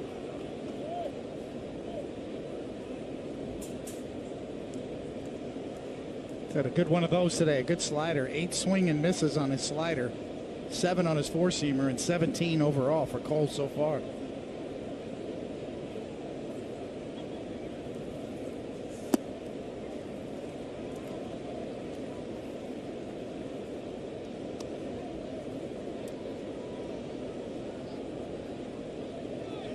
Verdugo on deck. 2 balls, 2 strikes, 2 outs. Boston 3, Yankees 2 are in the bottom of the 5th. First game of a 2-game set. So deuces are wild.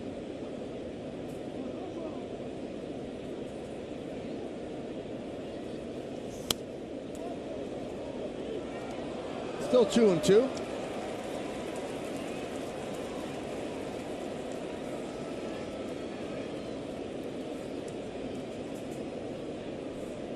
The simple mechanics of Garrett Cole throwing the ball 99 miles an hour at will.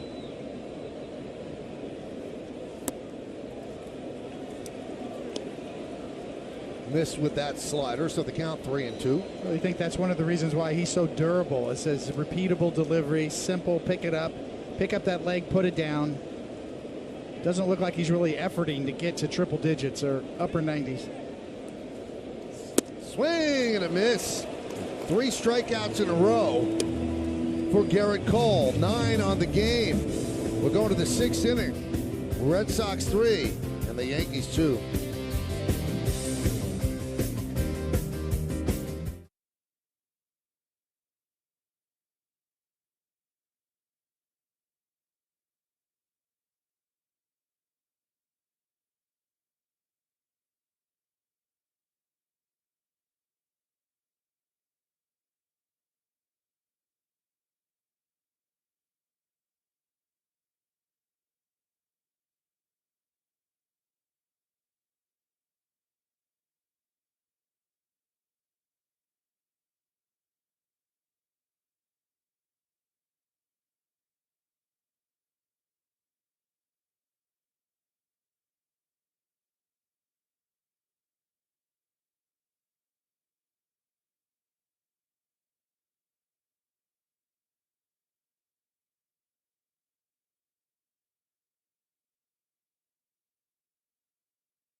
It's time for trivia. Who's the last 50 home run hitter to finish in this league's top 5 in batting average? That's where Judge is right now.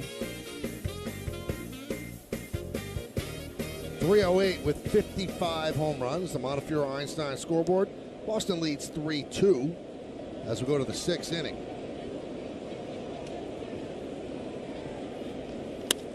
That one's driven out into right center field. On the run, Verdugo. That ball is gone. Home run number 56. And the game is tied at 3.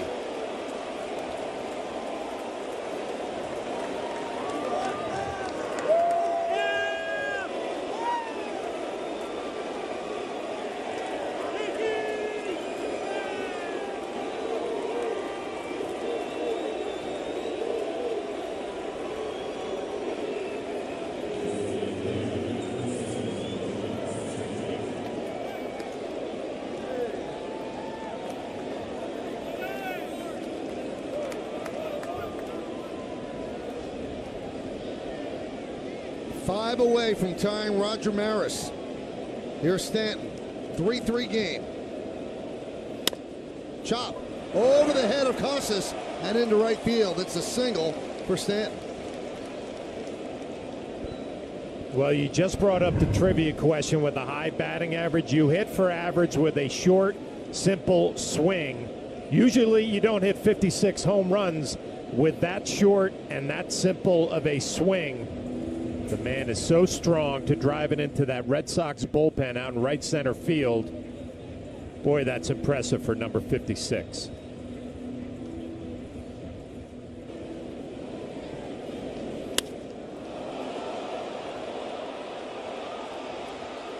It's just a rocket. It's a line drive.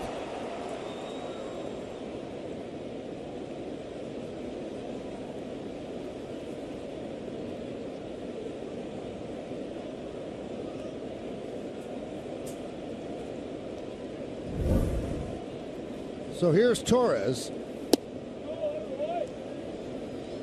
Checks his swing. So you figure 2 games in Boston Maybe Judge puts a couple on Lansdowne Street, but no, he goes the other way. Yes. And get that ball back, maybe from the Red Sox bullpen. 1-1. David, I've been watching all year, and the ex-catcher in me always tries to pick apart where would I don't know where to go. And we see it every day. There's not a hole in his swing that you can exploit. Well, to your point, that was a tremendous off-speed pitch. Almost, I think it was a 76-mile-an-hour velocity out of the pitcher's hand. And Judge stays on it and hits it the other way. He's not out in front of it, doesn't roll over it, hits it in the bullpen. 1-2. It was a hanger, but the fact that he could just stay on it, recognize it, there's no sway in his swing.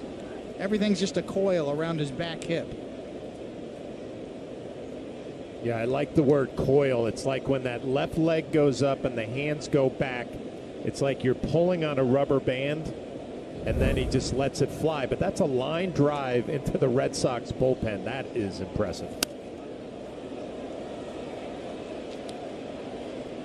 I love that replay that we just saw, because you see all the Red Sox fans sitting down, and when the ball looks as if it's going out, watch, there's one Yankee fan that pops up. There he is.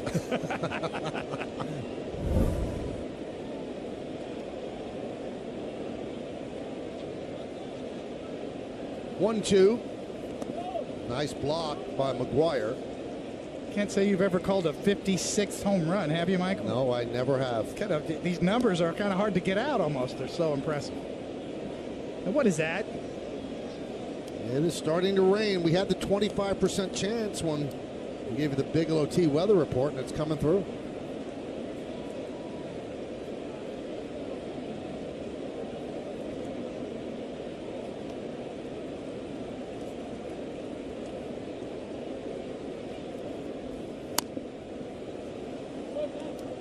Fouled away. Meanwhile, you're starting to see from Gleyber Torres getting off his ace swing, his power swing, but now with 2 strikes, starting to foul off some tough pitches. And this is the Gleyber we saw at the beginning of the year. Quality at bat after quality at bat, and showing some power. So you're a Yankee fan, you have to like what you see coming down the stretch. He could be a major factor. Foul back. Again, quality swing, and with 2 strikes. What do you think it is? His balance, his leg kick? Yes, and I think looking for the ball out over the plate. That's on time right there perfectly. And as we showed the Aaron Judge swing, how simple it is, Gleyber has a lot more moving parts in it. But right now, everything's synced together. But I like the 2-strike approach more now. It looks like he's digging his heels in, trying to think middle of the field. And if you make a mistake inside, he'll just react. That one's chopped to short. There is one on to first, not in time. He beat out the return throw.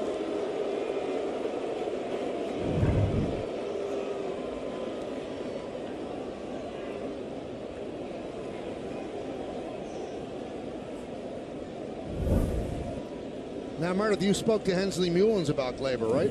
I did, Michael, and he mentioned the fact that he feels as though Gleyber's doing a much better job staying behind the ball. Also, he's using his lower half to generate power more, and a lot of those pitches that were middle in that he was fouling off when he was struggling in August, he's now able to drive. And part of the reason is he's been putting in a lot of extra work in the cage, hitting off the slider machine, and they feel as though that might have helped him get back in rhythm, get his timing back, and make those adjustments.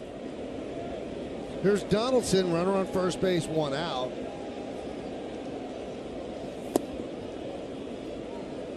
Now, if I were in the shoes of Bob Lorenz and Jack Curry, I think I'd get to the studio because it's coming down pretty hard. Could be a little rain delay theater.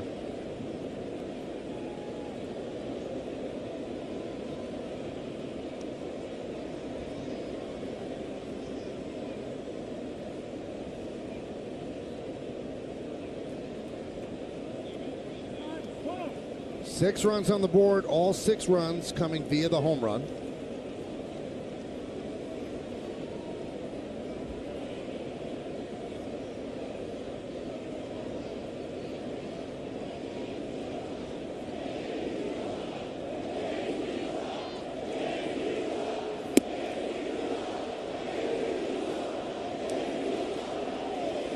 Well, that chant doesn't quite seem applicable this year. That chant in Boston, you can hear it almost any sporting event. Doesn't have to be baseball. Didn't they do in the Patriots Super Bowl tour? Yeah. Yes. Super Bowl parade.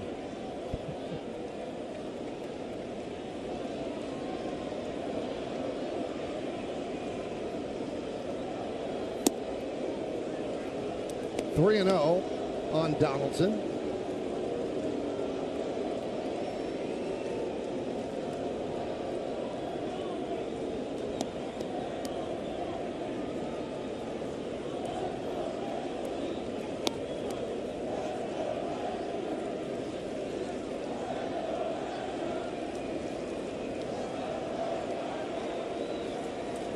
Pretty robust "Let's Go Yankees" cheer going up here at Fenway.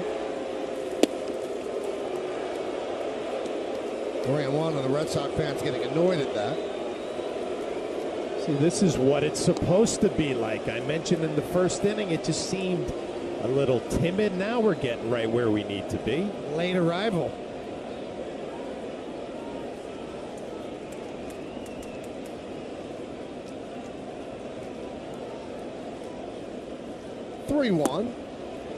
And a walk to Donaldson.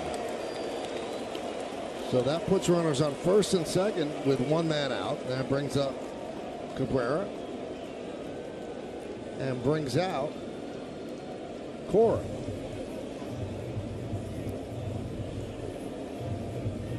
So he signals for Ryan Brazier. And that'll do it for Pivetta, who has pitched poorly against the Yankees. Not tonight, as he gave up 3 runs. The runners on base are certainly his responsibility.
And by the New York Lottery, get out there and play.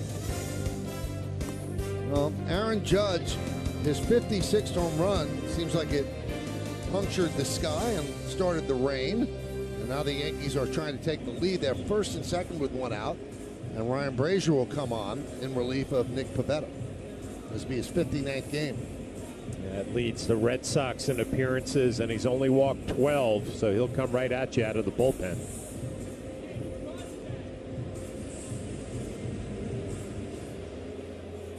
Let's take a look at Judge's home run on StatCast 3D, powered by Google Cloud. It traveled 383 feet, and it was almost 110 miles per hour off the bat.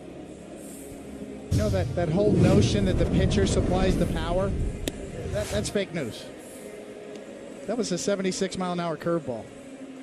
That guy supplies the power. It's like when Stanton hit that home run against Bethancourt. Came at 47 miles an hour, went out at 110. Now it's time for the Mr. Clean Magic Stats. Aaron Judge's 56 home runs this season leads Major League Baseball by 19. That's Kyle Schwarber. And in the American League, he leads Trout by 21. And whenever you talk to Aaron Boone about what Judge is doing, that's what he brings up. He said if it was a year where everybody's got a lot of home runs, he said it's not the case. He said for him to lead by that much tells you the kind of year that he's having.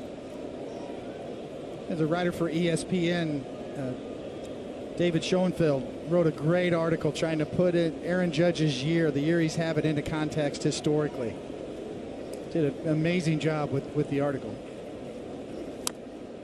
Going back historically, Babe Ruth, Ted Williams, their best years, Mickey Mantle, Sammy Sosa, Mark McGwire, Barry Bonds. Comparing those years, trying to put them into context. What exactly Judge is doing from an historical standpoint, where it would rank, where he might end up. What we're witnessing, historically speaking, from Aaron Judge this year. Truly remarkable.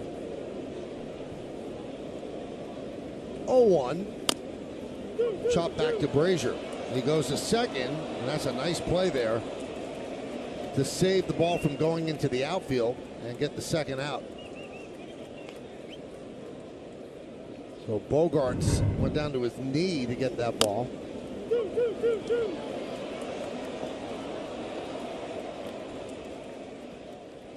So Torres moves to third, and Cabrera reaches on the fielder's choice. Well, David, isn't it so hard to do, to put it in perspective? Because, like you mentioned, names like Sosa, McGwire, but they were bombers, right, during the steroid era. And, like, I don't know, I get so much respect for him because he's a great all-around hitter. Batting average doesn't expand out of the strike zone, so it's got to be so hard to put it all together. High fly ball down the left field line, and that ball is going to be caught right near the wall by Pham for the final out. But Judge goes the other way and clubs home run number 56. With this swing, he is now 5 away from the hallowed Roger Maris American League record of 61. And by the way, it tied the game at 3.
Still some great seats available. You're not going to want to miss a moment of the action when the Yankees battle Boston in a big 4-game series, September 22nd through the 25th. Tickets are going fast, so get your tickets today, Yankees.com, and join the Yankees as they chase for 28. Chasing for 28, he's chasing for 61. He's chasing for his 12th win. Montefiore Einstein scoreboard, bottom of the 6th. It's 3-3, and it'll be 2, 3, and 4 in the Red Sox order against Garrett Cole. Starting with Alex Verdugo, 2 fly balls to the left for the Red Sox right fielder. Cole deals high, 1-0.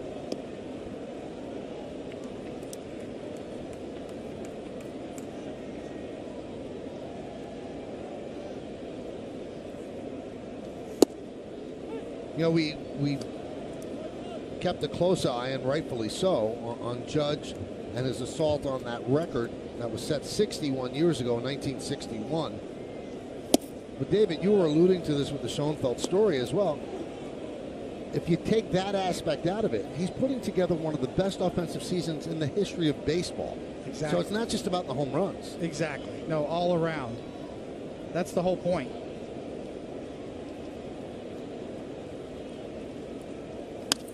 Another fly ball to left. And it's run down by Andujar, one away. Baseball, more than any other sport, allows us to do these sorts of things, even though they're imperfect at best. But you can compare to the league average. You can do park-adjusted factors, environmental factors, according to the era that you played in. Judge just added to that tonight, but he's well over 200 OPS plus. OPS plus is, the plus part is what factors in the league average, the park-adjusted factors. We haven't seen those sorts of years since Barry Bonds. Fly ball down the right field line, and that ball is gone. Bogarts goes yard, and it's 4-3 Boston. Sneaks it around the pesky pole.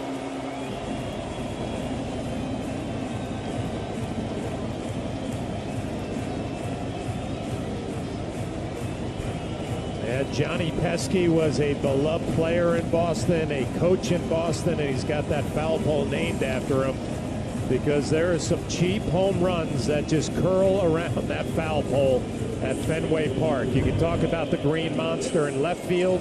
You have Pesky's pole out in right field, and Bogarts just stays inside of it, slices it right around Pesky's pole. Devers fouls it off. 3 hits given up for Garrett Cole tonight. 3 home runs.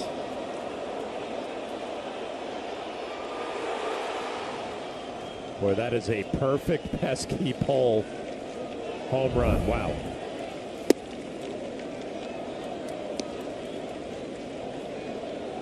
th home run of the year for Bogarts. 1-1 count here on Devers. Devers has walked, stolen base, scored a run, and struck out.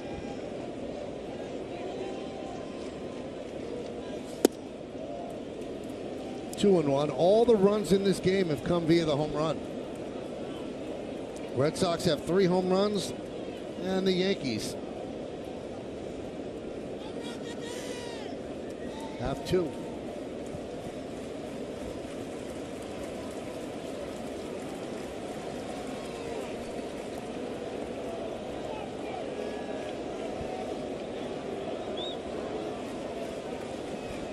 Trevino getting ready.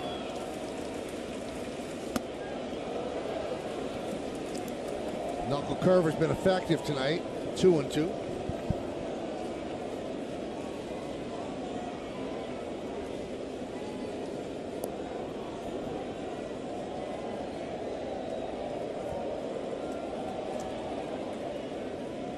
Swing and a miss. Devers down on strikes.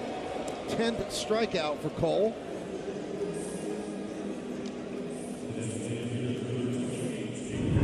Incredibly frustrating night when you're on the mound and you've got your A stuff, 10 punch outs, you've given up 3 hits and they're all homers.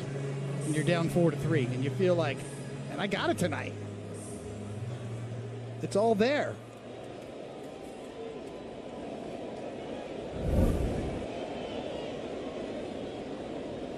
Still a good shape pitch count wise, 89 pitches here in the 6th with 2 outs. J.D. Martinez takes a strike.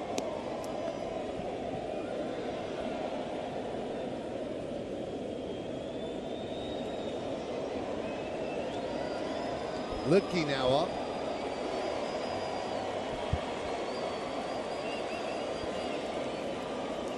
Garrett Cole did get pushed in his last start up to a little shy of 120 pitches. 118, I believe. So Aaron Boone might take that into account as he cleans off his spikes.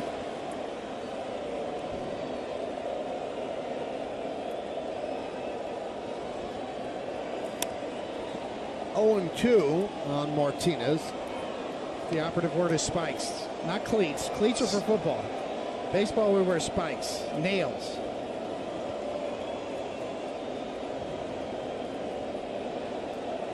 And yeah, they get mud in them.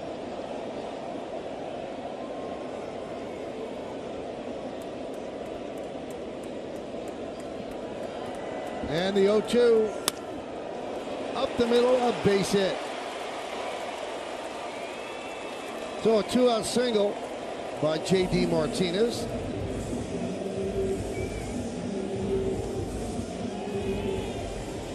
You can see Aaron Boone having some conversations. Cole pitching on an extra day's rest, so that's going to come into play too. But Martinez, such a good breaking ball hitter with 2 strikes. Cole tries to run one in on his hands, leaves it out over the plate. It's going to be a 2-out base hit. The first non-home run hit.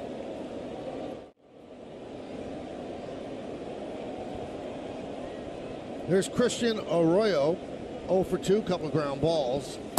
Pitch outside, 1-0.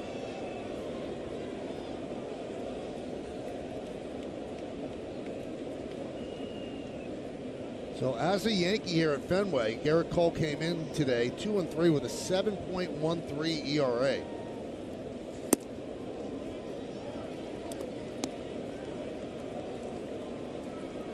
And versus the Red Sox in 9 games, 6-3, 4.88. That's even at Yankee Stadium.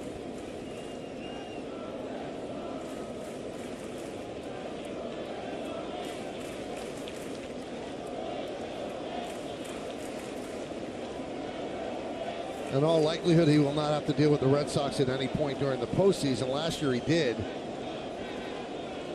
And he did not pitch well in that game. Pitches up and in.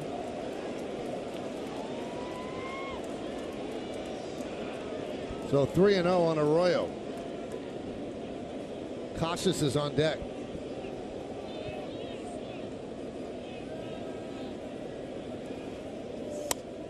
Turned him loose on 3-0 and he fouled it back. Got a fastball 99 miles an hour.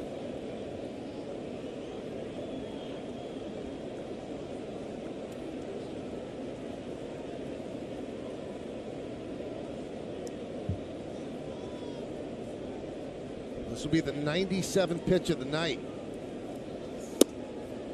It's a strike, 3-2. J.D. Martinez will be going from first with 3-2 and 2 outs. Big pitch inning in the second, 26. Been fairly economical every other inning. Well, Gonzalez is going to play behind Martinez.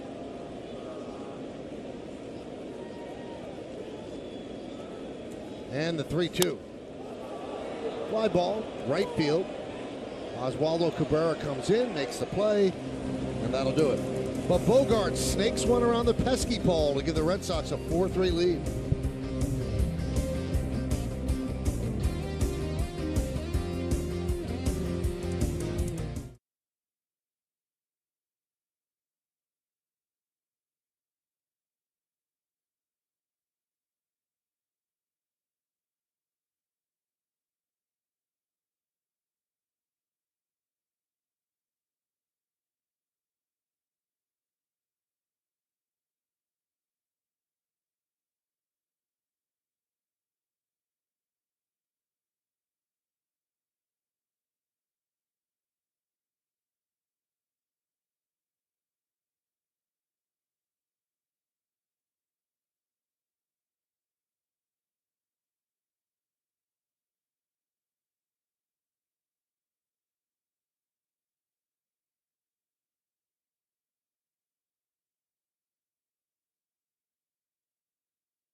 T-Mobile coverage cam.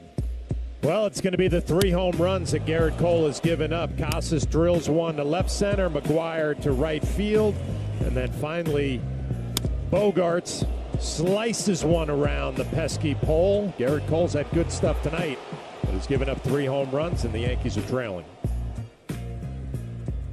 Looks like it will be about it for him. Cadillac scoreboard shows 4-4-0 for the Red Sox, 3-6-0 for the Yankees. Bottom third of the order for the Yanks, and they'll face a new Red Sox pitcher.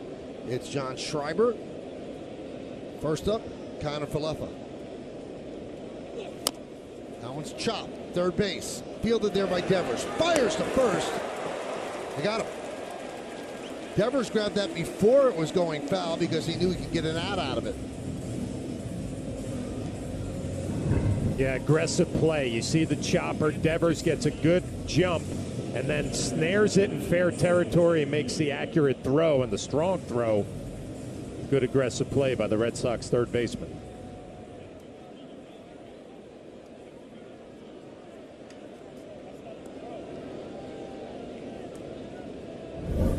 So here is Trevino. He is 1 for 2.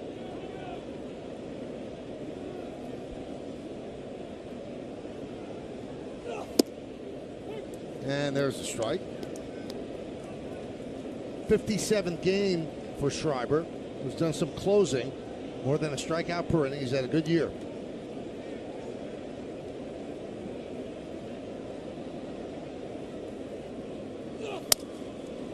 Grounded back to Schreiber. Underhands to Casas. 2 away. Let's go back to the studio. Bob Lorenz has an update.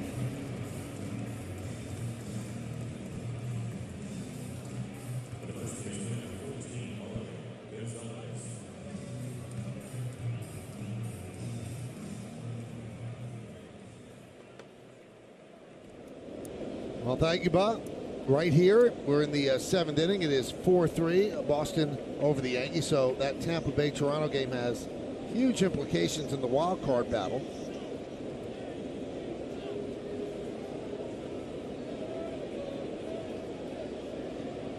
And here's Marwin Gonzalez. And there's a strike. We're in the top of the 7th inning. It is 4-3, Boston.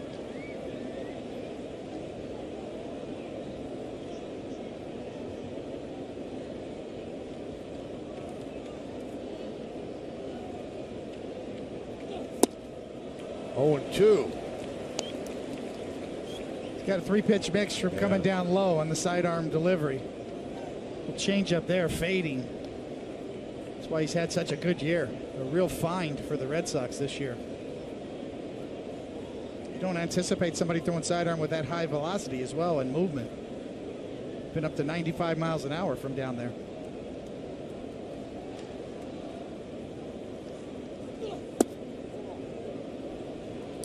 One and 2.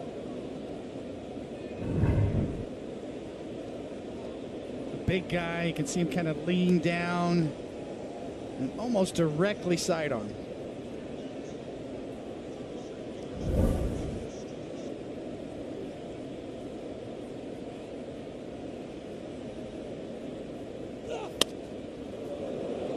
Well, he sounds like a tennis player. He lets out a grunt every pitch that he delivers. I'm sure it's coming across on our microphones. Let's take a listen. Max effort from down under. Not down under, sidearm. Yeah, straight sidearm.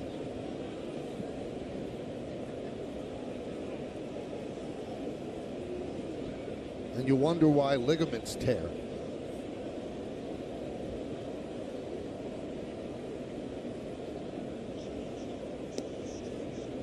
Three infielders right side for Gonzalez, batting from the left side. 2 and 2. To give you an example, the release height compared to Nick Pivetta, the starter. Pivetta was just shy of 7 feet, but it's off the ground when he released at his window. This guy's around a little over 4 feet. 4 feet up to 4 feet, 4.5 feet off the ground when he released the ball.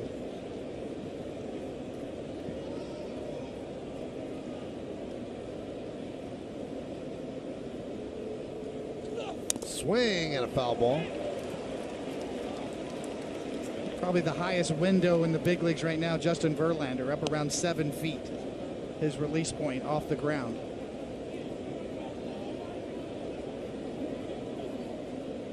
Rogers, the reliever with the Giants, almost scrapes his knuckles on the ground when he released. Yeah, and it's a big deal. Kiner Falefa and Trevino, they didn't get enough pitches to really pick up the release point. Now you're seeing Gonzalez fouling off some tough pitches, maybe getting a little more comfortable picking up the baseball. Fly ball, right field. And Hernandez comes a long way to make the play as the Yankees go down in order against Schreiber. The end of 6.5. It's time for the 7th inning stretch in Boston. Red Sox lead by 1.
Thank you, Bob. Game summary is presented by our good friends at Cadillac. 4-3 Red Sox lead, 4-4-0, leading 3-6-0. Garrett Cole went 6, struck out 10. Nick Pivetta, 5 1/3, 6 hits, 3 runs, 2 walks, 5 strikeouts.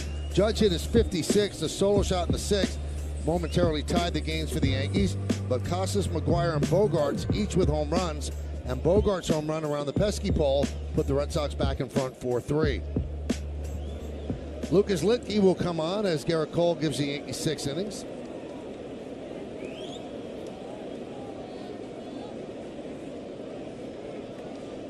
He's been solid, only 14 walks and 52 strikeouts for Lucas Litke.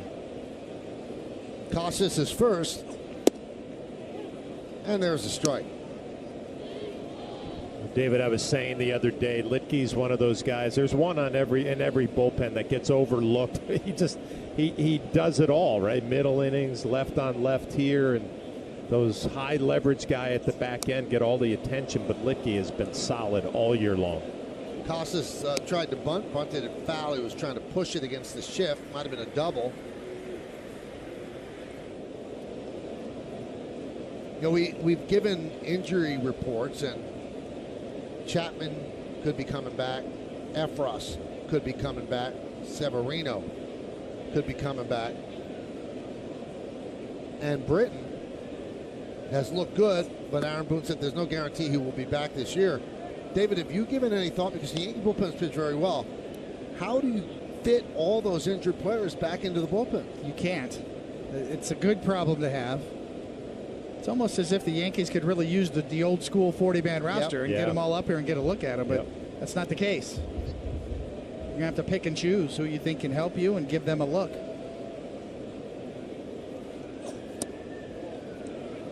Just missed 2-2. I mean, you almost wonder, some really big-name pitchers if they even make the playoff roster. I mean, you could change it from series to series, but according to who you're facing, you might not put some people on that roster. Yeah, depending on the matchups, yeah. Everything that goes into matchups nowadays. Chapman's the biggest name, right? Pretty much. That one driven to right field and deep. Cabrera back. He has room out there and makes the play on the track to retire Casas. Now, Chapman had a rehab assignment tonight, Meredith. How's that going? Well, Michael, he pitched a scoreless inning, struck out 2 in the process. He did allow a hit. Also, Harrison Bader was playing in that game. He started in center field. He got 4 at-bats. And Jason Dominguez, one of the Yankees' top prospects, was transferred from Hudson Valley to Somerset. So a lot of talent on that Somerset roster tonight. Yeah, that was a little surprising that Dominguez, who has really had a very good season, was moved up to Somerset. The Yankees are clearly putting all their top prospects, moving them up in the system. He's moving quick. Good to hear that Bader is back in center field playing defense. He was DHing the other day, so that's good news.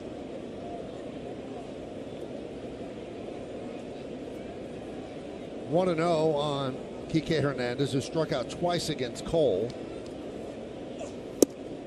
Donaldson deep at third and close to the line, guarding against the extra base hit. Quietly, Casas had another good swing right there.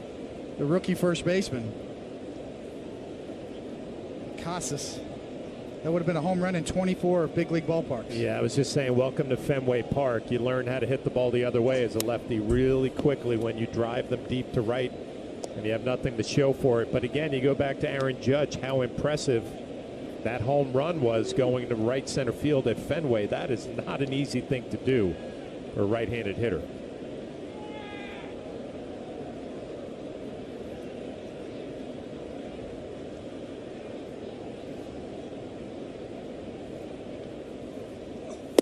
Swing and a miss. Hernandez, third strikeout of the night.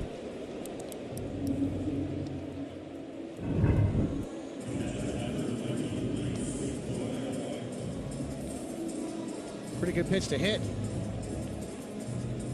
Up and out over the plate with a little cut action on it.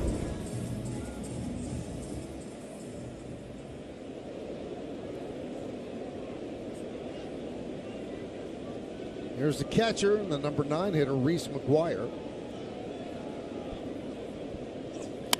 Line drive, that's a base hit to right field. Cabrera fields, he'll get the ball in. So McGuire is 2 for 3.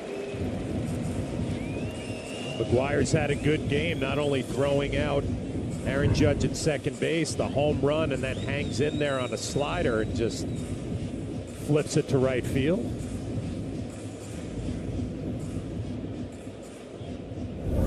So Boone wanted Litke in to face 2 out of 3 lefties, and now he's going to go to the bullpen with Tommy Pham coming up. Runner on first base, 2 outs, bottom of the 7th.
Episode of Home Plate New York and get a taste of what your favorite New York celebs are cooking up. Best of Home Plate New York tonight after Yankees coverage on Yes. Then go to the Yes app to check out the full episodes, and guests on the shows include Garrett Cole, Bernie Williams, and David Cohn, as well as many other athletes and entertainers.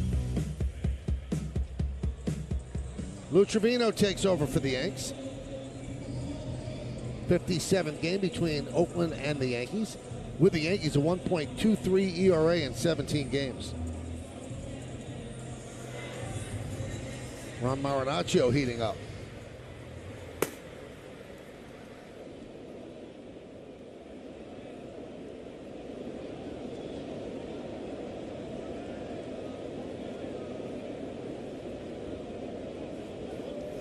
Pham is 0 for 3 with 3 strikeouts. Aaron Boone in the good part of the schedule as far as his bullpen is concerned. A day off yesterday, 2 here at Fenway, a day off Thursday, so you can really be aggressive going to your bullpen, mixing and matching.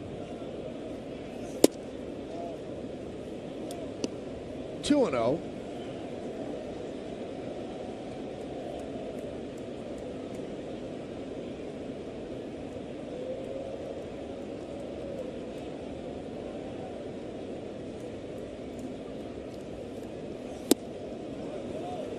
Two and one.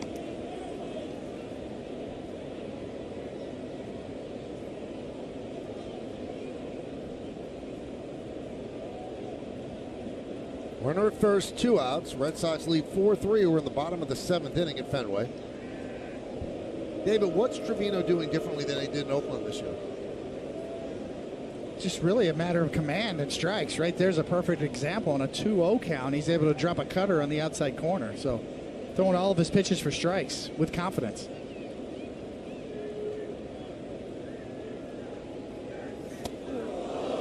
And that gets Tommy Pham. Putting runners up first and second. 2 men out for Verdugo.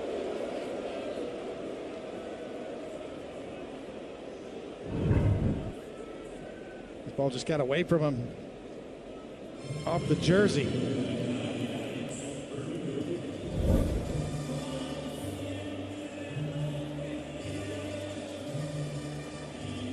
Garrett Whitlock on the Red Sox side getting loose.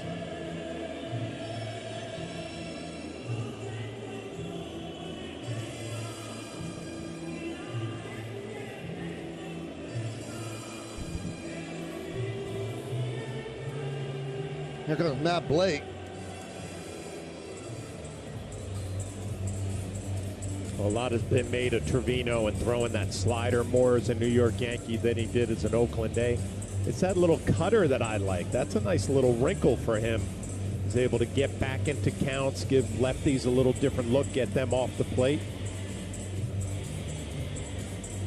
You know, when you take a look at the Red Sox at 69 and 72, residing in last place in the East, you try to dissect why. Well, there have been a lot of injuries, but their poor play this year is not because of their offense. Their offense is really good. They have not gotten good pitching. 25th in runs allowed per game. 22nd in starting pitchers ERA, 25th in relief pitchers ERA. There you have it. Yeah, a lot of injuries too. There was a stretch earlier this year where they started 5 straight rookies in consecutive games.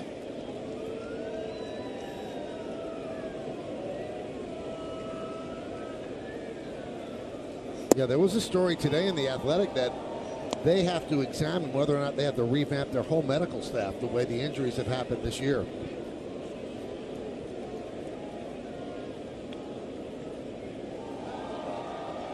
Sometimes it's as simple as bad luck.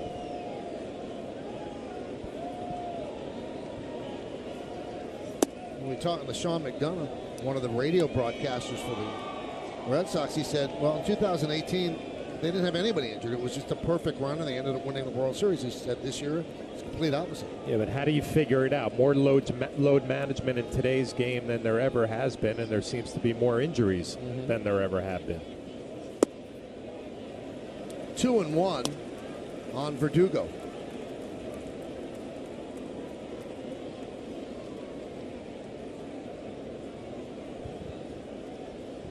A good spot for Verdugo to be hitting in front of Bogarts and Devers.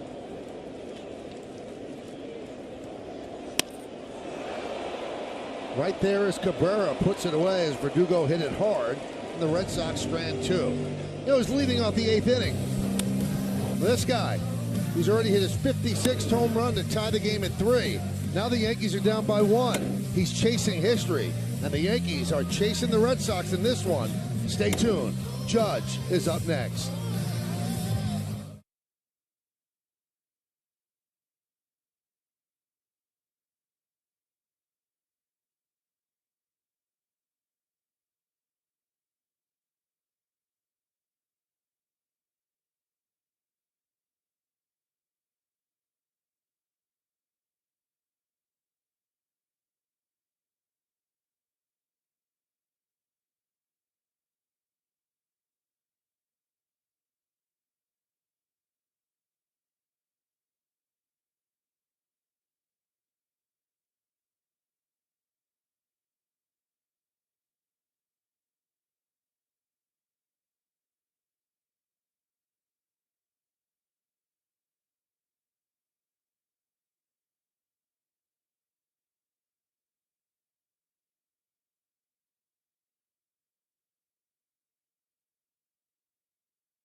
Time for the answer to this trivia question. The last 50 home run hitter to finish in his league's top 5 in batting average. Any guesses, guys?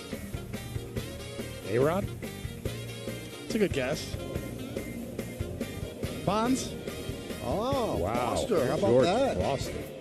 What a year he had. 1977. Well, Judge leads off now against Garrett Whitlock. Judge has 2 hits and 3 at-bats.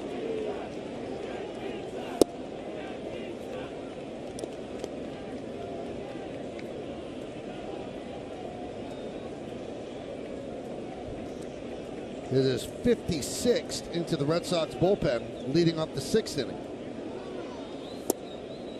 There's a strike. All right, David, a 1-run game. A guy has 56 home runs leading off. I guess you can go get him, right? Well, I know, talking to Alex Cora about this before, that he believes in going after these guys. He was around talking. He even brought up Barry Bonds back in the day. Every time you walked him, Jeff Kent was behind him, or it always led to trouble, especially leading off an inning here. So he believes in going after these guys. High fly ball, deep left field. There it goes. See ya. Number 57. Aaron Judge 4 away from Roger Maris.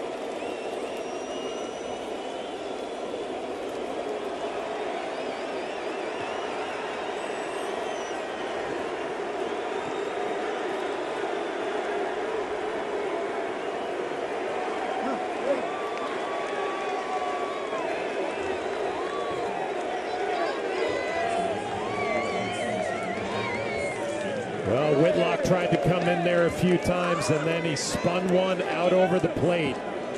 Aaron Judge does not expand in. He waits for the ball out over. What a year. Every time they need a big swing, Aaron Judge has come through. 57 big ones. And by the way, that tied the game. Seems to be the sidebar.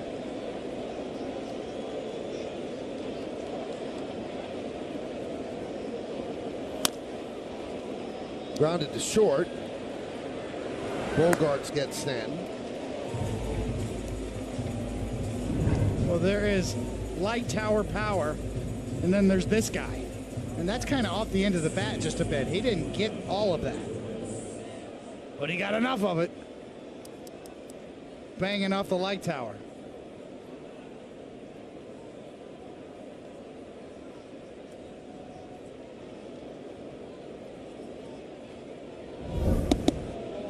I mean, you really have to take a step back and just marvel at what we're witnessing. Maybe we're a little too close to it because we see him play every day, but he has 57 home runs. And I think it would be an upset if he doesn't pass Maris. So this is his 10th multi-home run game. And Hank Greenberg's the only American leaguer who had more. He had 11 in a single season. It's just remarkable.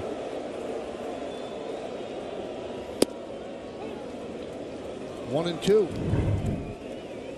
Should have walked him, huh, Flash? I just go back to it, thinking how to attack him. Couple of fastballs in. Okay, no big deal. I'm going to stick with my approach. I got to pitch out over. Ends up going over the Green Monster as Gleyber Torres swings and misses for the second out of the inning as Giancarlo Stanton. A nice shake of the hand right there for number 57 from the side. Leg goes up, hands go back. It's so simple. It's so powerful. And to have the batting average and the power and the RBIs, just the total package as a hitter. Giancarlo Stanton wants some of that magic. He has essentially carried this offense for the second half of the season. And both of the home runs today tied the game. So 57, those are the people in the American League that have hit more in a single season.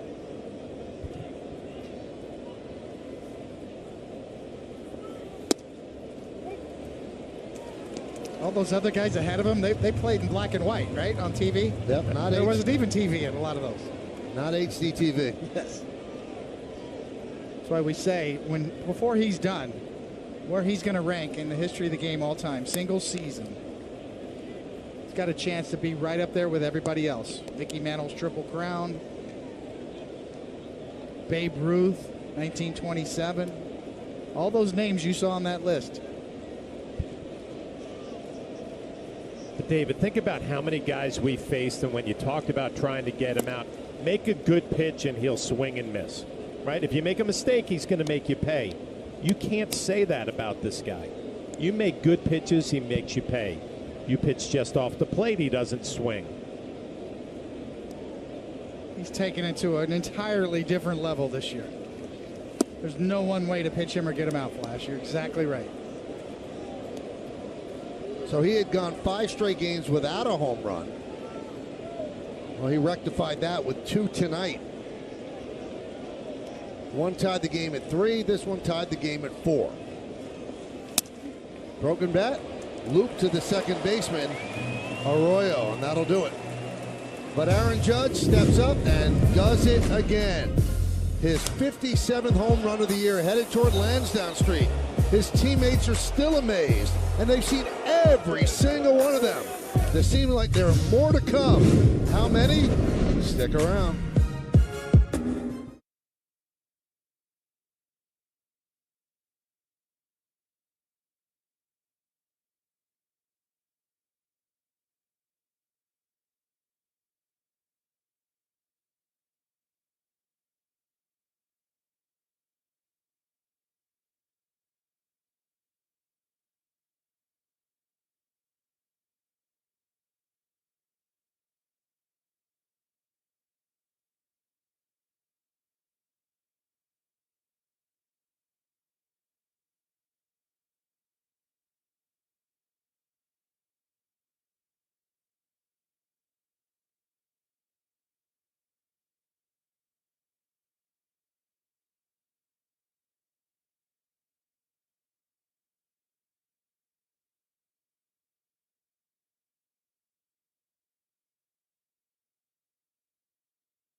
Well, tomorrow night on Yes, the Yankees wrap up this quick 2-game set against the Red Sox. Do not miss a single at bat as Aaron Judge continues his chase for the American League home run record. Full pregame coverage begins at 6.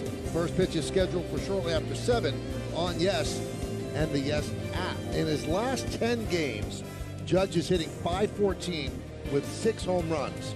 Hyundai scoreboard is 4-4. Let's go to the bottom of the 8th inning. Jonathan Loaisiga comes in from the bullpen.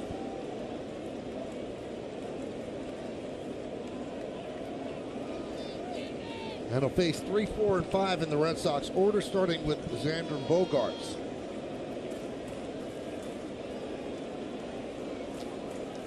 Do either of you guys believe there is any special import if Judge hits 60 in 154 games, which is what Ruth did? I think it's worth talking about. Absolutely. I think it's noteworthy. I think we're witnessing history in the making, and he deserves all the accolades coming his way. And we can debate everything. Everything. Including that. Line drive. Oh, nice stab by Donaldson. He caught it in the air, one away.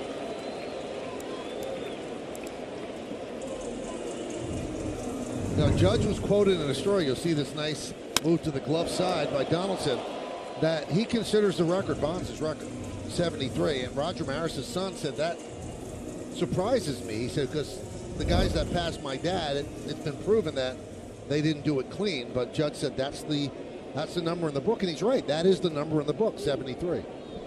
Well, that's part of the debate, right? That's what makes baseball different from other sports, that we can do this sort of debate. Compare generations to generations. Talk about Babe Ruth in 27. Talk about the steroid era. Talk about Mickey Mantle. That's what Judge is doing. He's making us talk about all of these great historical seasons and trying to make sense of it.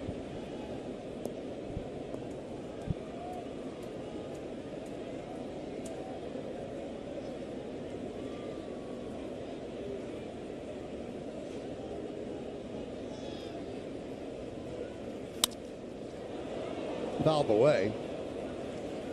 You know, I'm asked a lot, well, the closer he gets to 61, is pressure going to affect him?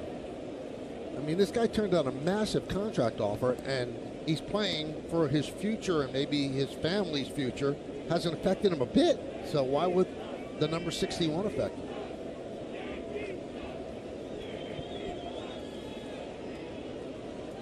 One. Outside, 2-1.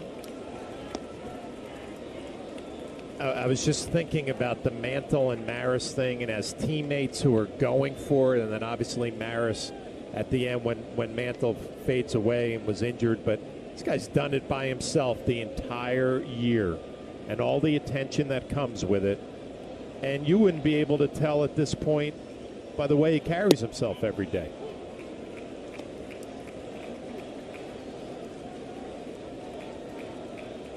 Well, he's also part of the Triple Crown watch. He's just 9 behind Arise for the AL lead. Well, this is running away with home runs and RBIs. Yeah, excuse me, Michael. This is a year when offense is down. Batting average is down. Home run rate is down. Well, I keep going back to it about the elevated batting average because I have so much respect for a big slugger who can hit for an average. And Aaron has talked about that. I'm sure he's going to be awfully proud that the Triple Crown conversation is now there because of that batting average well over 300. He has said, I want to be an all-around hitter. Well, you are. Incredible.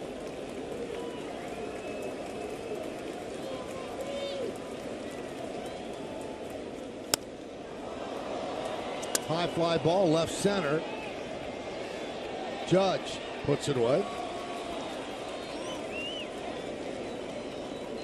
This year in the major leagues, the average batting average is 244. The triple slash line, 244, 312, 397. That's putting things into context. How much above that is Aaron Judge's year? And when you go back and you compare all these historical years, what were those numbers in 1927? What were the numbers in Mickey Mantle's Triple Crown year? Compare it to the league average. How much above that or those guys, how much above that is Aaron Judge? 244 is the batting average in the major leagues this year.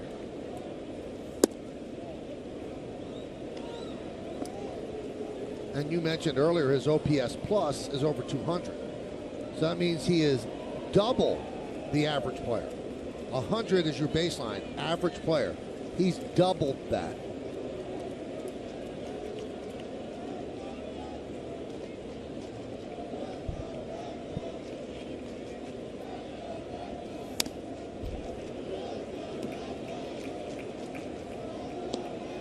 I hope that all of our viewers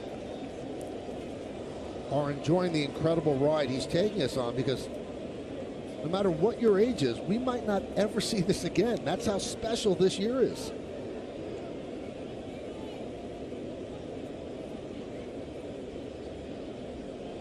One count on J.D. Martinez. 4-4 game. We're in the bottom of the 8th inning. Loaisiga deals. 1-2.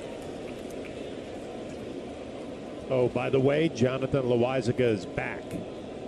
That good power two-seamer. Big sweeping breaking ball to J.D. Martinez. And every time he comes in, you see that ERA just creeping lower and lower. He is a very trusted reliever at the back end these days.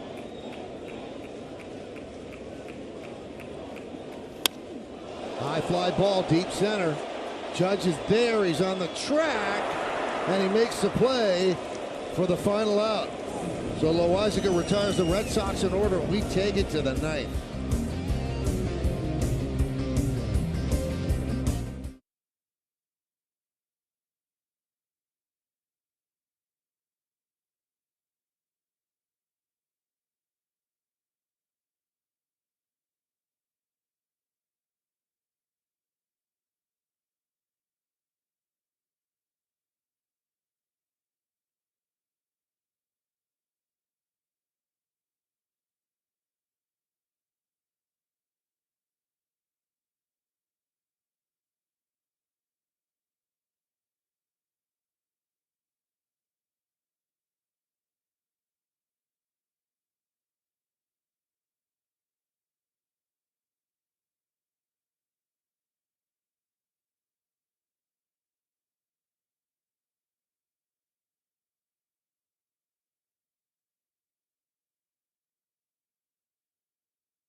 Well, fans, stay tuned after the final out for the WB Mason Yankees postgame and get highlights, analysis, and complete reaction from tonight's game with the Red Sox. Plus, Aaron Boone on the manager's report.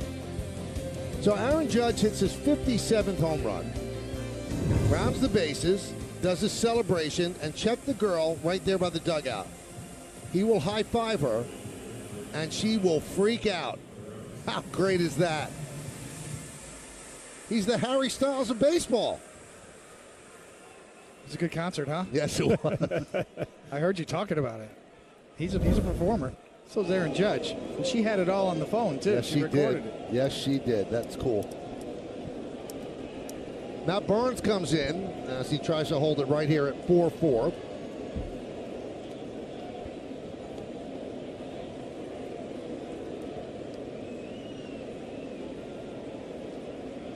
Oswaldo Cabrera will lead it off.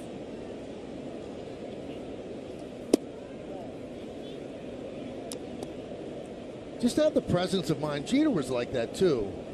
To see the fans, and I mean, obviously he's locked in and tunneled, but he saw that hand there, and it wasn't a teammate's hand, and he still gave her a high five, and made her day, and it's something she'll remember all the time.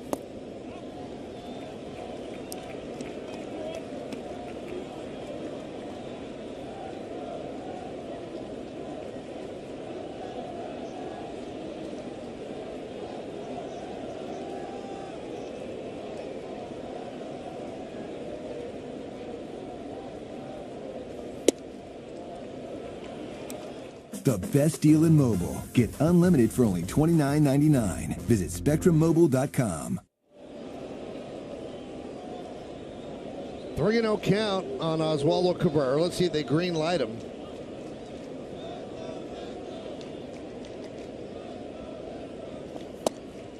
There's a strike.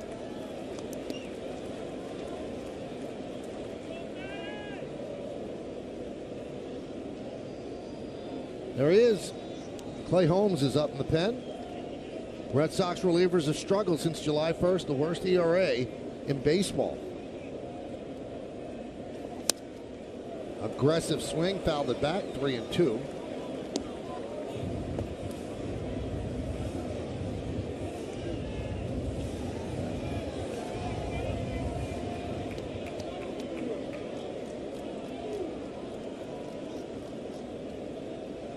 Cabrera and Duhar and Connor Falefa here in the ninth. 4-4 game, first of two in the series. There's another one tomorrow night, not a doubleheader. Payoff. Swing and a miss, got him. One away. Yeah, you give Barnes credit, came all the way back, 3-0 count, couple of fastballs. The last one dotted perfectly on the outside corner, a little bit up.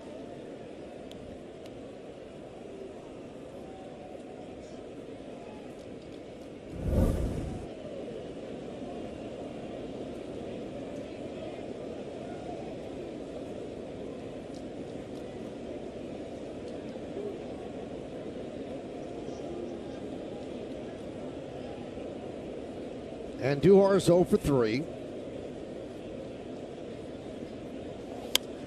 Fouled away.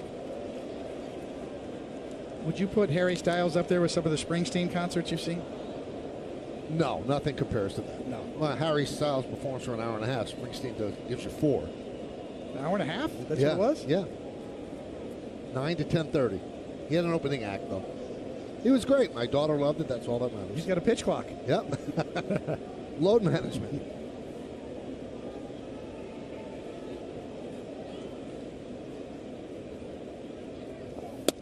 Whoa, upstairs.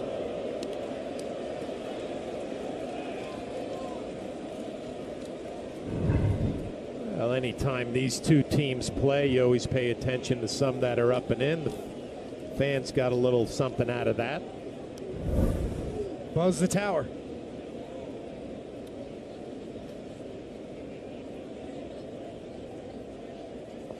Swing and a miss. Perfect pitch to follow that with.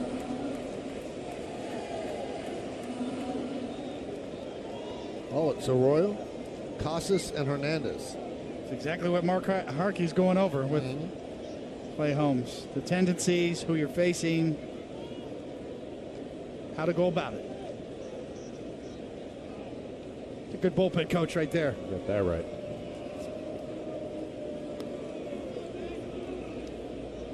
Give you all the information, give you the game plan.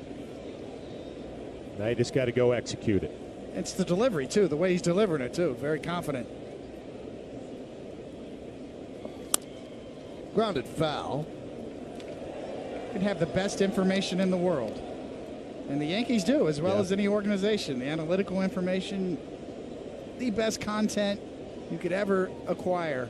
It's still about the interpretation, still about the delivery of it. And who's going to do that? And probably the amount of it, right? You don't want to overdo it with some guys who can't take all of it in. You simplify it for certain pitchers or hitters.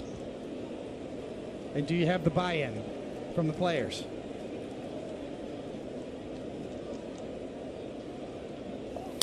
Foul back.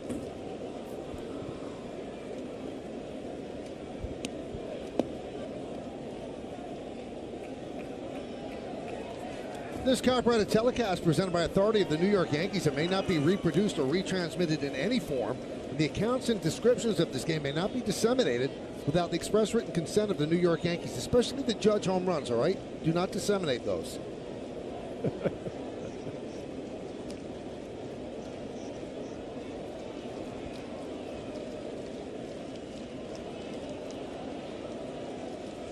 One, two.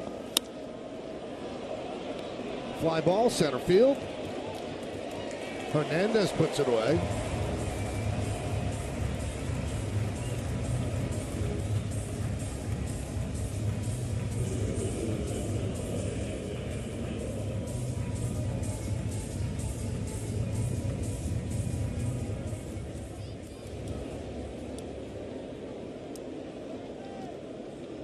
So here's IKF, 4-4 game, top of the ninth.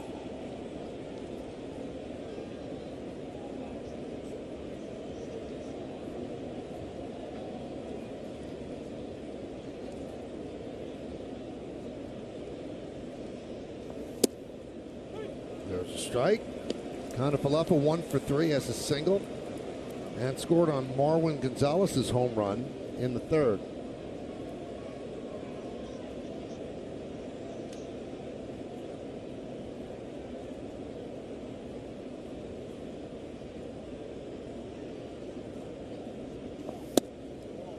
One and one. For the Red Sox in the bottom of the ninth, Arroyo, Casas, and Kike Hernandez.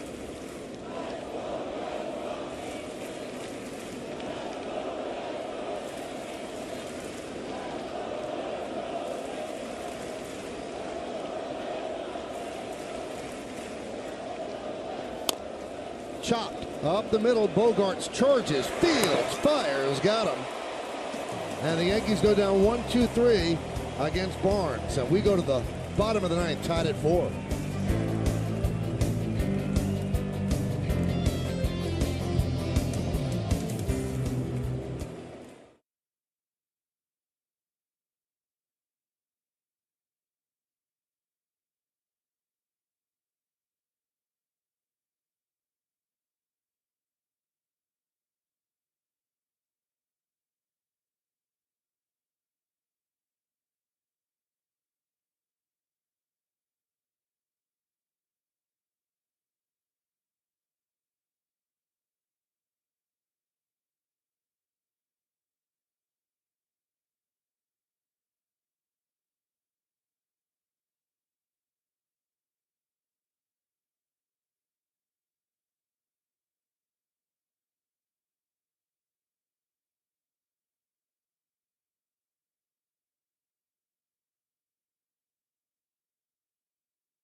I don't know what they are, so I'm going to be surprised. Oh, the other way. The Boston bullpen on a breaking ball out over the plate, and then another breaker. Light tower power. Right on by Aaron Judge. Swish. And a new front.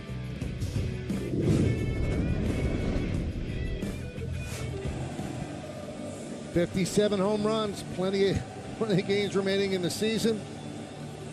But the Yankees trying to win games too. It's 4-4. He's done his part, tied the game at 3, tied the game at 4 with those 2 home runs. So now they will turn it over to Clay Holmes to pitch the bottom of the 9th inning, and they're looking to force extra innings here at Fenway. Toronto has come back against Tampa Bay 7-2. And they're doing, John, exactly what you said. 5 games, The Yankees won 3-2 in those games, whichever way. Beat up on each other and get a little chippy. Nothing wrong with that. So here's Arroyo. He is 0 for 3. By the way, if there is a 10th inning, Aaron Judge will bat. It's 8, 9, and 1 in the Yankee order if there's a 10th inning. Pitch is low, 1-0.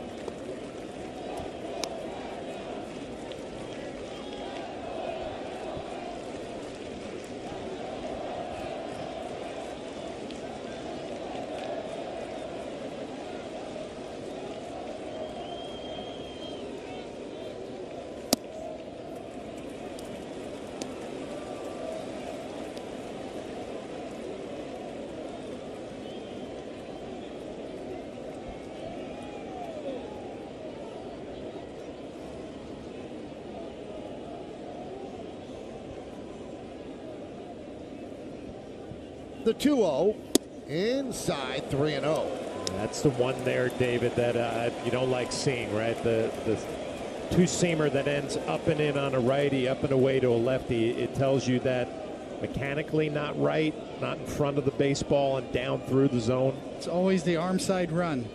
You're late with your arm, you're underneath the ball. 3-0. And there's a strike, 3-1.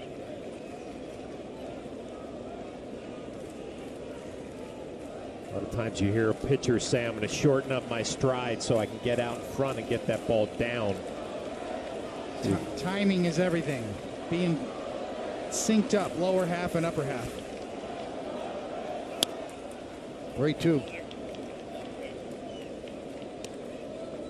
You know, what that leads to is then you can turn it loose with confidence. If you're feeling for it, a lot of times that's when your control can really go haywire. But if you feel synchronized, then you could just really turn it loose. Let it eat.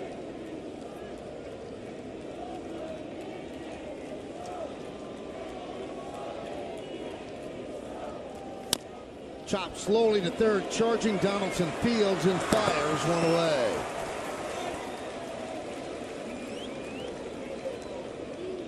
Came back from 3-0 to get a ground ball, one down. And here's Casas, and this was happening in the second inning.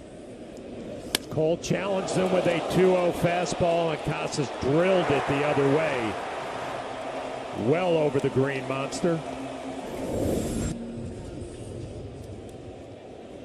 He's had a couple of impressive swings tonight. Almost had another home run to right field. 22-year-old rookie. Pitch outside, 1-0. He came into this game 0 for his last 12. And then he connected for that home run in the second, walked and stole a base in the fifth, and a fly ball to deep right in the seventh. That one was eaten up by Fenway Park's dimensions.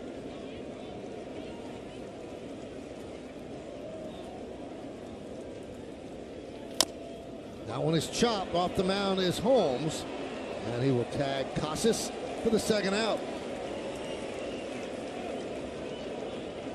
Yeah, you like to see the adjustments mid-inning from pitchers, and it looks like Holmes has figured it out. Yeah, that last sinker exploded at home plate, overmatching Casas. If there's a 10th inning, it'll be Trevino, Gonzalez, and Judge.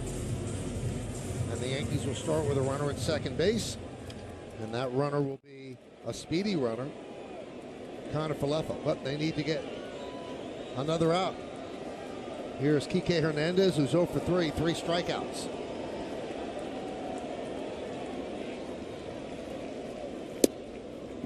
And a strike.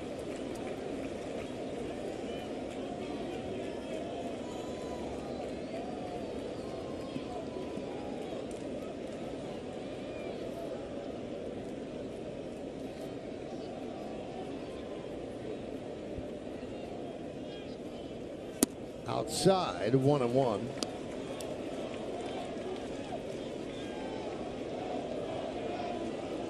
You see the rain starting to fall again a bit.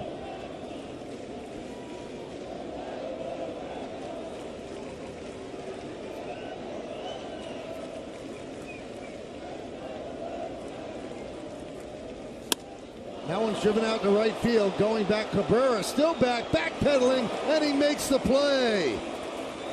Hernandez hit it well, run down by Oswaldo Cabrera for the final out as the Red Sox go down in order. Turned one way, made a correction, and then made the catch. 3 baseball, bonus Cantos. Judge should get it at bat. Will they pitch to him? Will it end before him? He's the 3rd batter due up. Can he hit his 3rd home run of the night? Can he make it another one? Stay tuned.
We go to the 10th inning.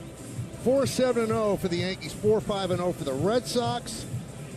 And we have free baseball here in Boston. And we have Jerry's Familia, who you're familiar with. And he will pitch this inning, starting off with IKF at second base. Trevino, Gonzalez, and Judge. But they are going to send up Aaron Hicks to pinch hit for Trevino. Aaron Boone sending up Aaron Hicks. Well, Familia with that nasty two-seamer that runs down and away in on righties.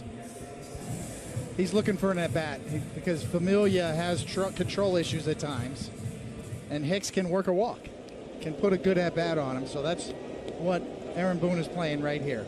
The matchup with Familia and hoping Aaron Hicks can put a good at-bat on him. This is the 5th extra inning game that these two teams have played this year. Boston leads 3-1 in those games.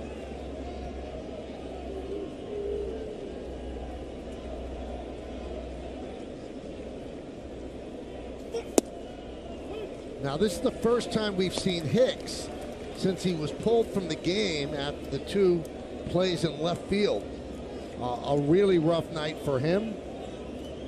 Aaron Boone said it wasn't punitive, it wasn't punishment, but Aaron Hicks said, I got benched in the middle of the game. Yeah, I got taken out in the middle of the game. It's a benching. So, okay, that happened. Now you move forward to tonight. You get an opportunity here to pinch hit. How does Aaron Hicks react? Yankees are 8-7 in extra inning games this year. The Red Sox are 7-9.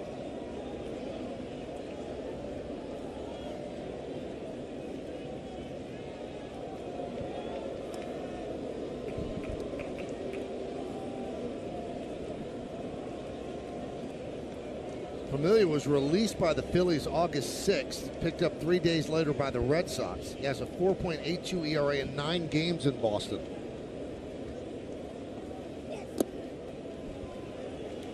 (32 years old, 11th big league season. Played with the Mets, the A's, the Mets again, Phillies, and now Boston.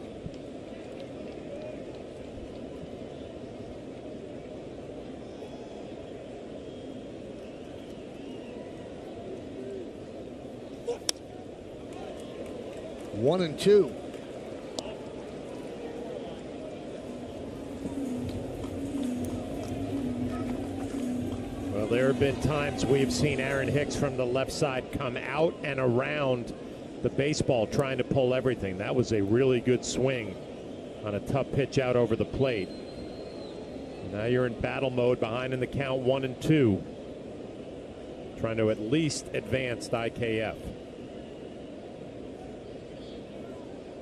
The old inside move, nobody there. He's just chasing back kind of for left, putting that into his mind.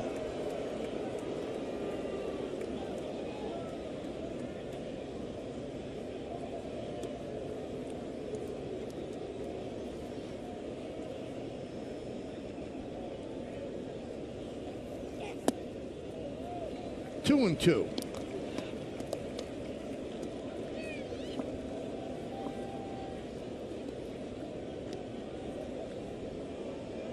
Familia, the sixth pitcher used by Cora.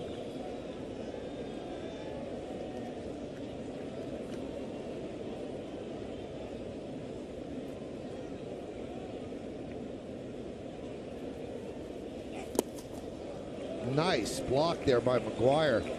That kept IKF at second. Count 3-2.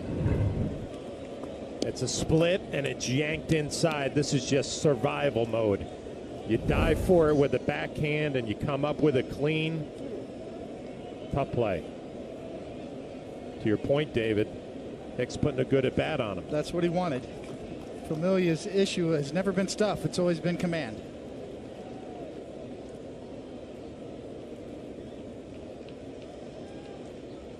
Three-two. Stays alive.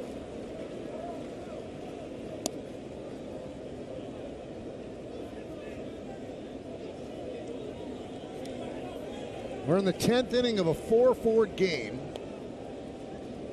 Yankees have hit 3 home runs.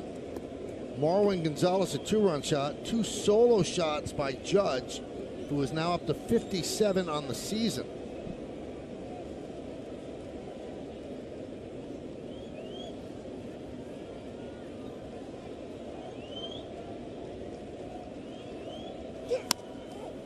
Continuing to battle.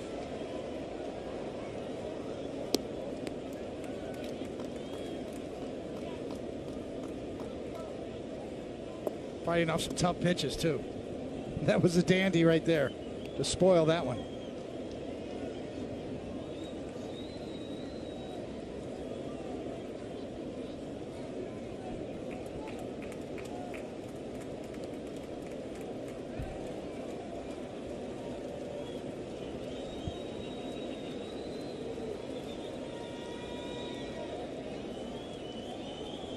Three-two. He walked him. That's exactly what David and John were talking about. That's the type of at bat that he can give you, and he got it.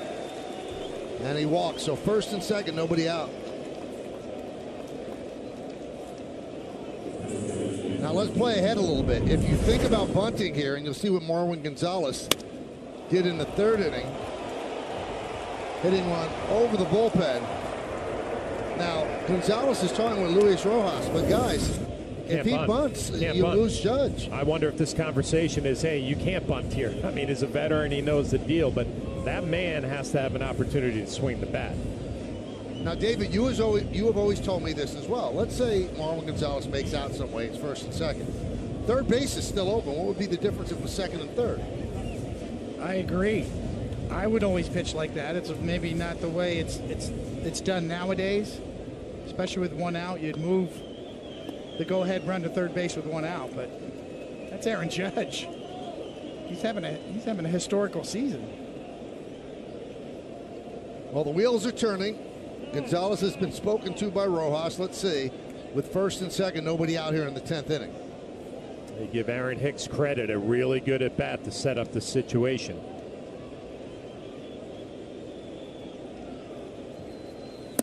Yep. 1-0. It's not only that, when you're factoring in the matchup, this guy's hard to bunt off of, and he's wild. He might walk you, too. So you're looking for the same type of at-bat from Marwin Gonzalez that you just saw from Aaron Hicks. Put the pressure on Familia to throw strikes.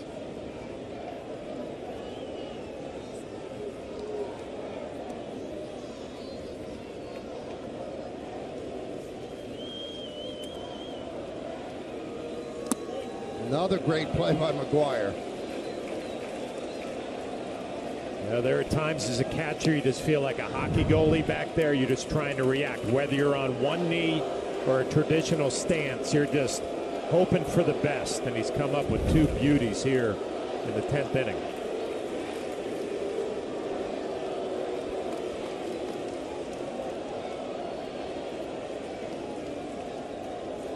Kiner-Falefa at second. Hicks is at first.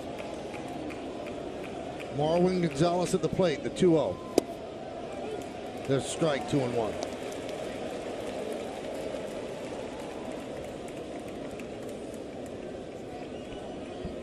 Judge on deck. I talk about it all the time. When Aaron Judge is on deck, every opposing catcher knows exactly where he is. You usually have to be aggressive to the hitter before him. See what happens here.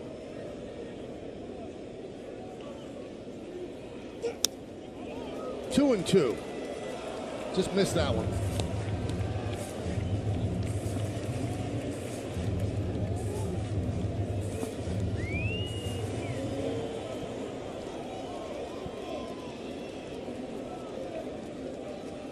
Two balls, two strikes. 2 on, nobody out here in the 10th inning of a 4-4 game.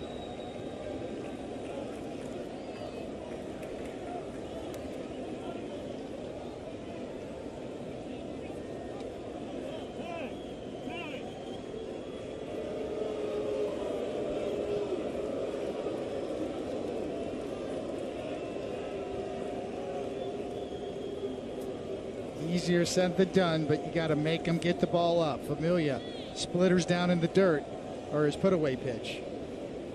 If at all possible, try to lay off with that one.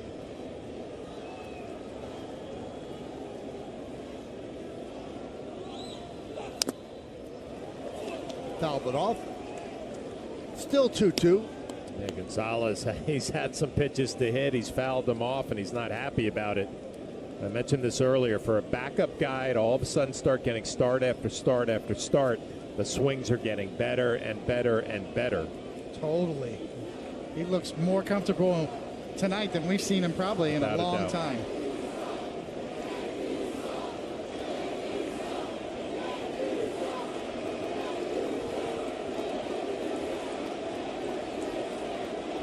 Two.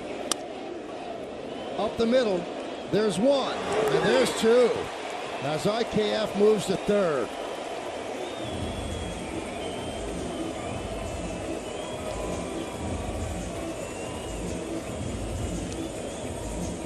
And they're going to intentionally walk Judge. A costly double play off the bat of Marwin Gonzalez. Familia made a pitch when he had to. You mentioned it, David, the split down, rolled right into a perfect spot. Easy double play, and now an easy decision for Alex Cora. But we go back to the keys to the game. Giancarlo Stanton has been a hot hitter. Giancarlo Stanton has been a very hot hitter at Fenway Park in his career. So when you talk about protection in the lineup, your classic situation right here. Here's your wrecking ball lineup right here, back to back. The Yankees' fate the rest of the year, really offensively, it's going to come down to these two guys.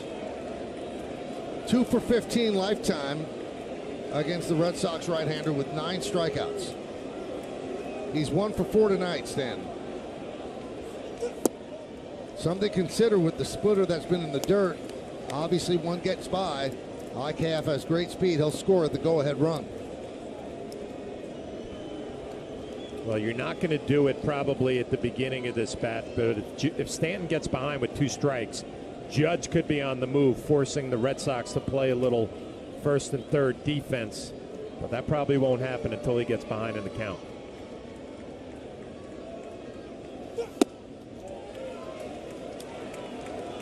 Two and 0. It was at Fenway Park where Giancarlo Stanton hit probably the best home run of the year last year. The bomb, grand slam over the monster. The most dramatic home run of the year off of his bat in this ballpark.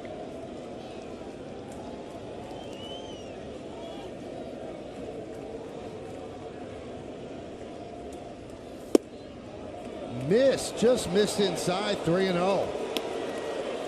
Familia staring in to Wegner as if to say, where was that? Cora feels the same way. Clearly inside.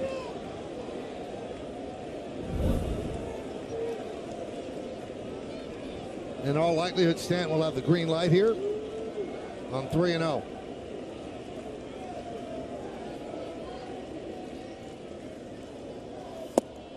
Taking all the way, 3-1.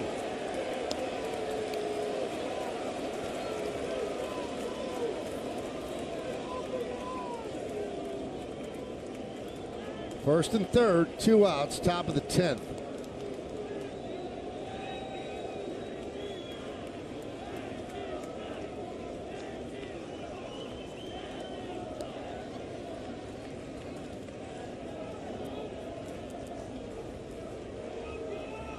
And the pitch. Ball 4, that loads the bases. That'll bring up Gleyber Torres.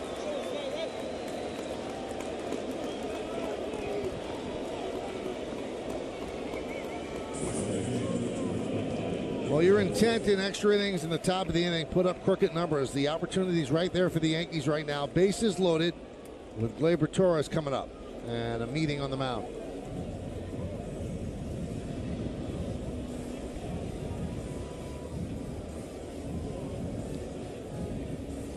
Torres 0 for 4 tonight after 2 great games against the Rays over the weekend. Yeah, I'd dig a little deeper, though. 0 for 4, but there are a lot of really good swings from Gleyber Torres tonight, so nothing to show for it so far. Florial is pinch running for Stanton.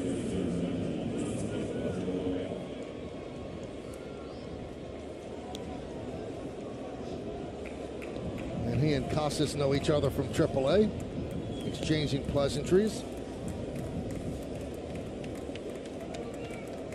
So bases loaded, 2 outs, 4-4 game, top of the 10th. The number 3 hitter in the Yankee order, second baseman Gleyber Torres.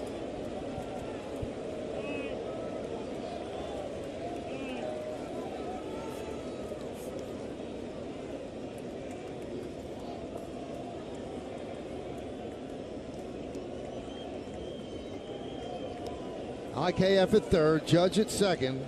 The pinch runner Florial is at first. And the pitch. Missed inside.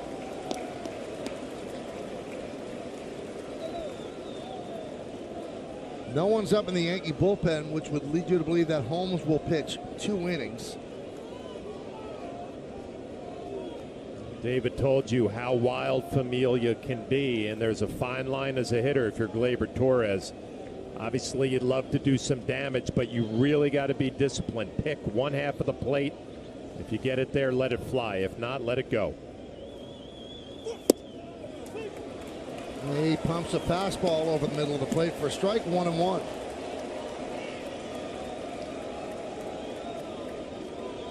Donaldson on deck. If he comes up, the Yankees will have a lead.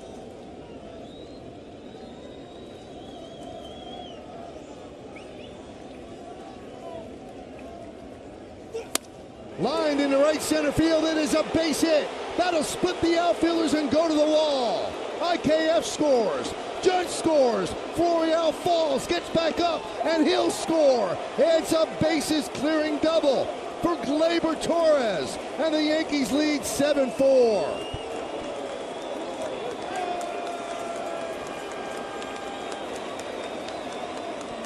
Well, we talked about Gleyber Torres in the open to our show. When he's driving the ball to right center field, that is when he is at his best. And it doesn't get any better than this swing on a two-seamer to stay inside, not come around it, not try to pull it, drill it to right center field. Now you watch Florial, who was running for Stanton, coming around third. You think he's going to score easily? Head over heels, regroup, head first slide, and a huge double and 3 RBIs for Gleyber Torres. Runner goes, and Torres easily steals third on the strike to Donaldson.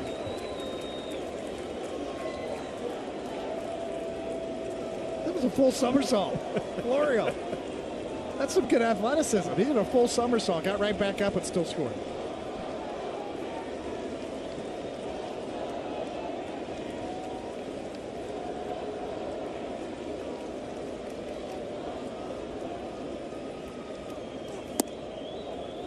But you are right, Flash. This is just as good a swing as you're going to see from Gleyber Torres. And then coming around on the back end. Now, this is hard to do. Straight down, all the way over, right back up. And then that. The key, and I don't know how this feels, is to have speed, David, so your momentum keeps you going. What a recovery.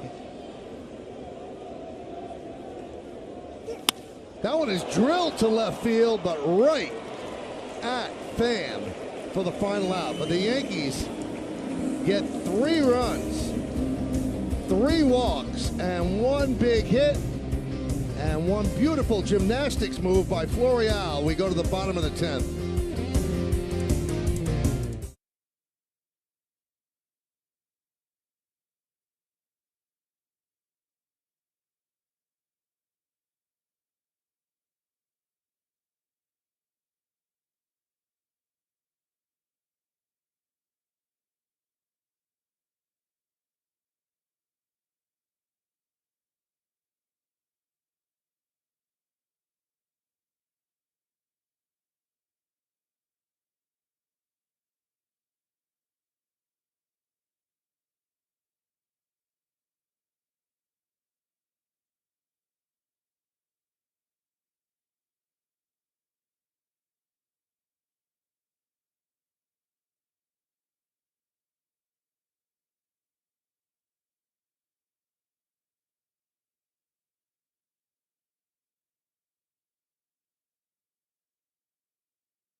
Well, bittersweet, obviously, but it looks like they'll hold on. We go to the bottom of the 10th inning. Will the Yankees hold on? They are up by 3 with 3 runs coming on 1 swing off the bat of Gleyber Torres. And, John, you kind of foreshadowed that he has been taking the ball that way, and just a nice piece of hitting and a very big base hit. You know, you saw this coming with that home run to right center field at Yankee Stadium, his 20th of the year, as Aaron Hicks takes over in left field. But now you start thinking, as Higgy's behind the plate, well, we might have something with Gleyber Torres again, right? He was a kind of a forgotten man for a few months after the All-Star break, but looks like a different hitter over the last week. Yeah, that is as good a swing as you will ever see on that pitch in that situation.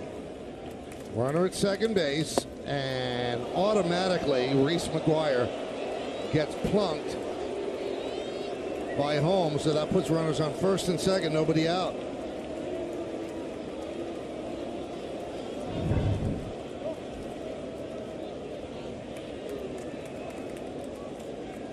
And just like that, the Red Sox bring the tying run to the plate. It's Yankee City on a 2-seamer. Held on to it too long.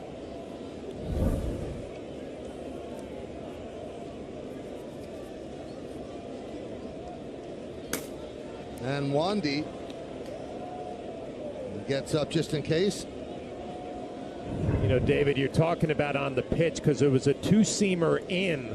A lot of hitters come around. You see how Gleyber stays inside and just shoots it the other way. A 2-seamer into a righty, it's so tempting to try to pull it. That's when you roll over, ground ball. McGuire is going to be done, but Boy, it's exciting now. If you're a Yankee fan, you see the way that guy swings the bat. Go down and dig that two-seamer out and hit an absolute bullet. Split the gap.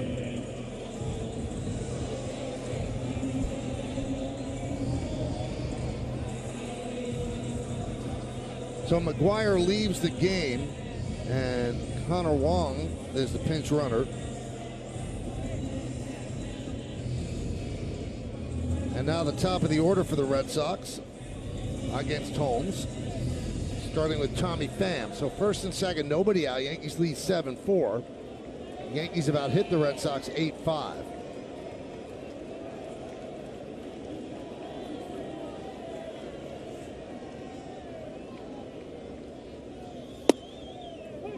And there's a strike. Went to the slider.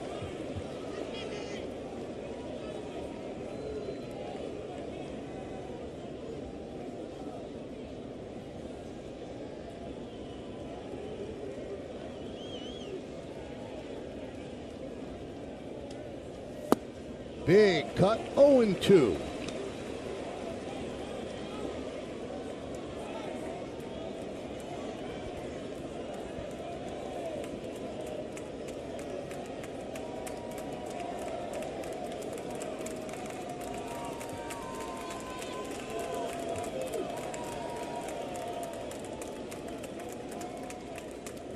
The 0-2. Outside 1-2.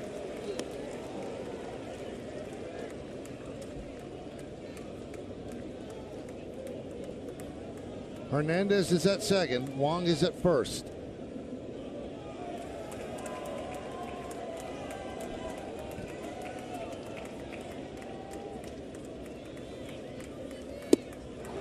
And down goes Pham on strikes. One away. Well, Pham's a good fastball hitter. You can see him leak and open up, thinking he's going to get a sinker. He did not. What he got is a golden sombrero. His fourth strikeout on the night.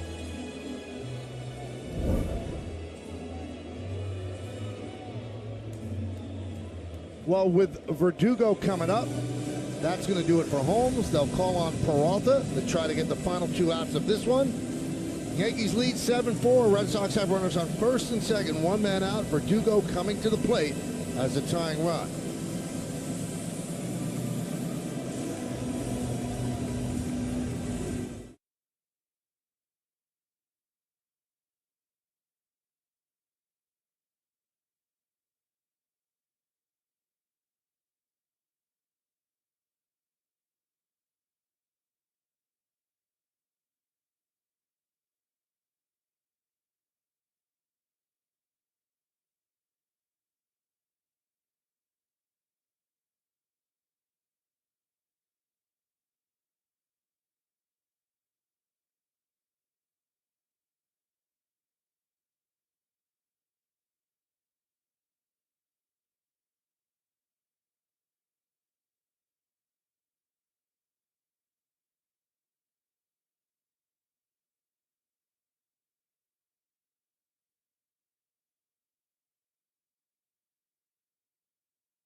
Clay Holmes, Verdugo 2 for 2 with 2 ribbies and 2 walks. Now against Wandy Peralta 1 for 6. He does have 2 ribbies and he's walked. And Peralta really has bailed the Yankees out a lot. He has gotten some big outs when some other relievers have failed, and that's what the Yankees are asking him to do right now. He will face Verdugo as a tying run. Then after Verdugo, it's Bogarts. It's been a heck of a year for Wandy.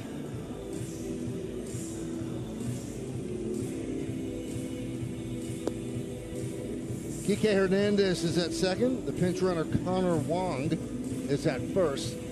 And Verdugo, who has 9 home runs and is 0 for 4 tonight, he's coming up. That chain is no joke, Flash. That thing has got some girth. That keeps it from leaking forward, David.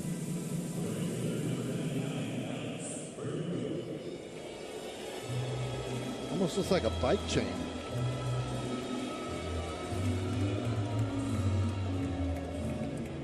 Some diamonds in there, too. Verdugo against Peralta. Peralta, the 6th Yankee pitcher. Garrett Cole started, went 6. Then Litke, Trevino, Loaizaga, Holmes, and now Wandy Peralta.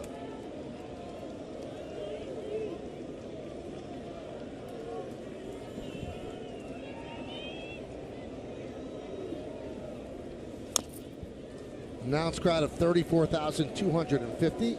Many of them have headed for the exits.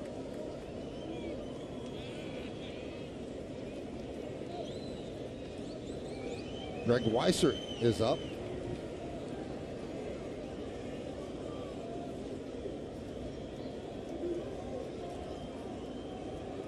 (7-4) Yankees lead, bottom of the 10th inning. That one is lined into left center field. It is a base hit. Hernandez scores. Wong going for third. He'll make it. An RBI single for Verdugo. And now it's 7-5 Yanks.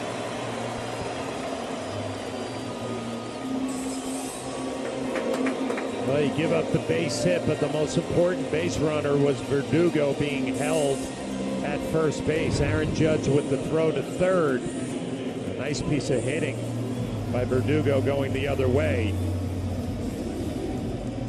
He's the tying run. The Yankees were able to keep him at first base, which is going to be a big deal here in the 10th. And he's not running. So the Yankees catch a break. And so does Aaron Judge by taking that chance and throwing to third. That Verdugo was watching it.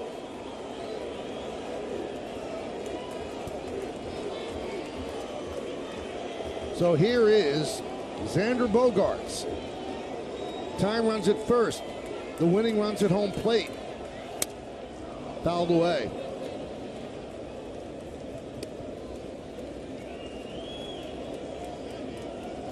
Still just one out.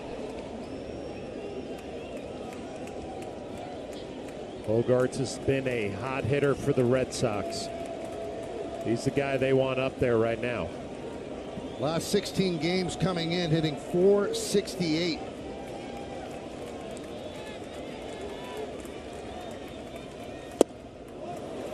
Oh, 2 on Bogaerts.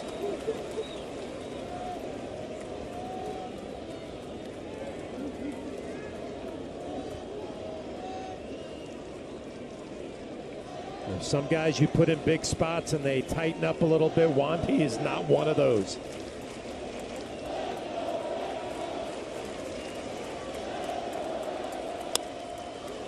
Popped up, shallow left. Hicks is there. Wong will stay put at third. And now it will come down to Peralta against Devers for the game.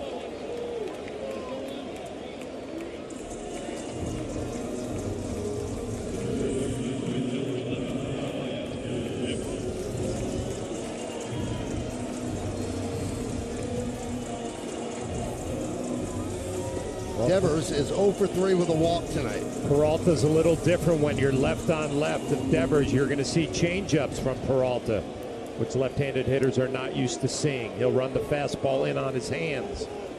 This will be a good matchup. Big cut, trying to win it right there. Swings with a fastball. Wandy's got some giddy up on his fastball, 96 miles an hour. Got some giddy up, and he's got some guts. Yes, he does. Right down Broadway. Here's my best fastball. 6 pitches, 6 strikes for Peralta.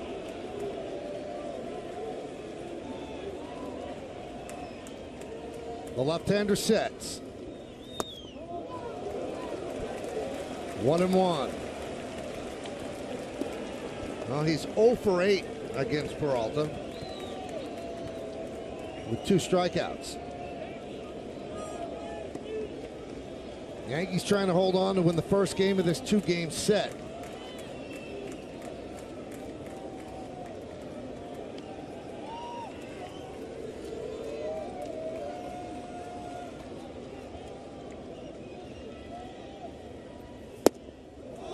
Now they're a strike away.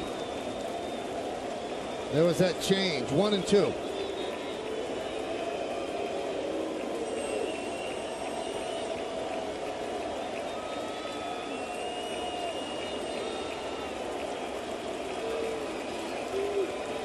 First and third, 2 outs. And that one gets past Higashioka as Wong will score, and the ball goes into the stands. And moving to second is Verdugo with the tying run. It's 7-6 Yankees.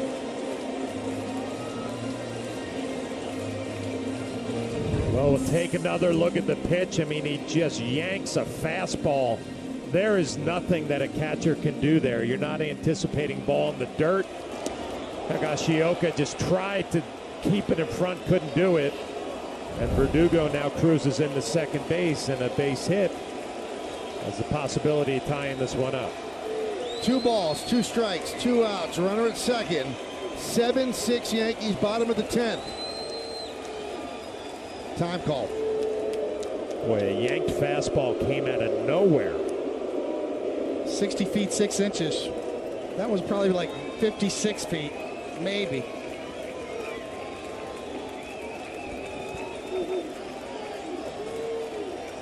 And the pitch.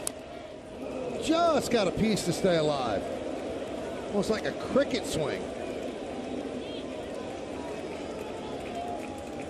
Well, that's why you thought this was going to be a good matchup. Peralta throwing him everything. Change-ups in.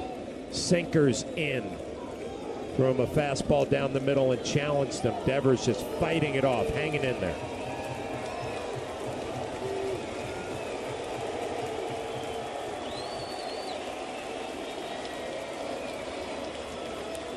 And the 2-2. Stays alive. That was the one.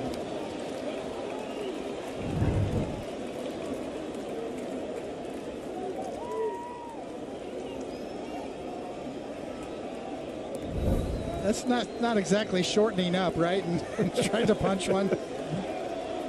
Devers just unleashes. Doesn't matter what the count is or what the situation is. Tying runs at second base. 2 men out. Yankees up by 1. Swing and a miss.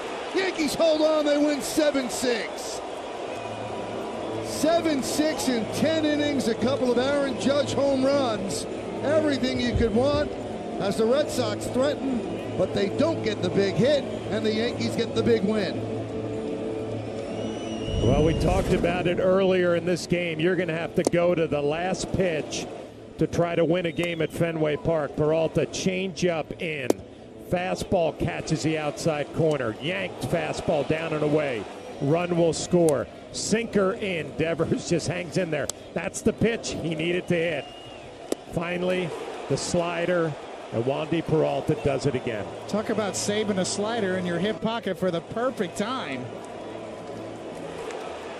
It's the last thing Devers was looking for. And that man right there put a big dent in history on his chase tonight. And Wandy Peralta pumped.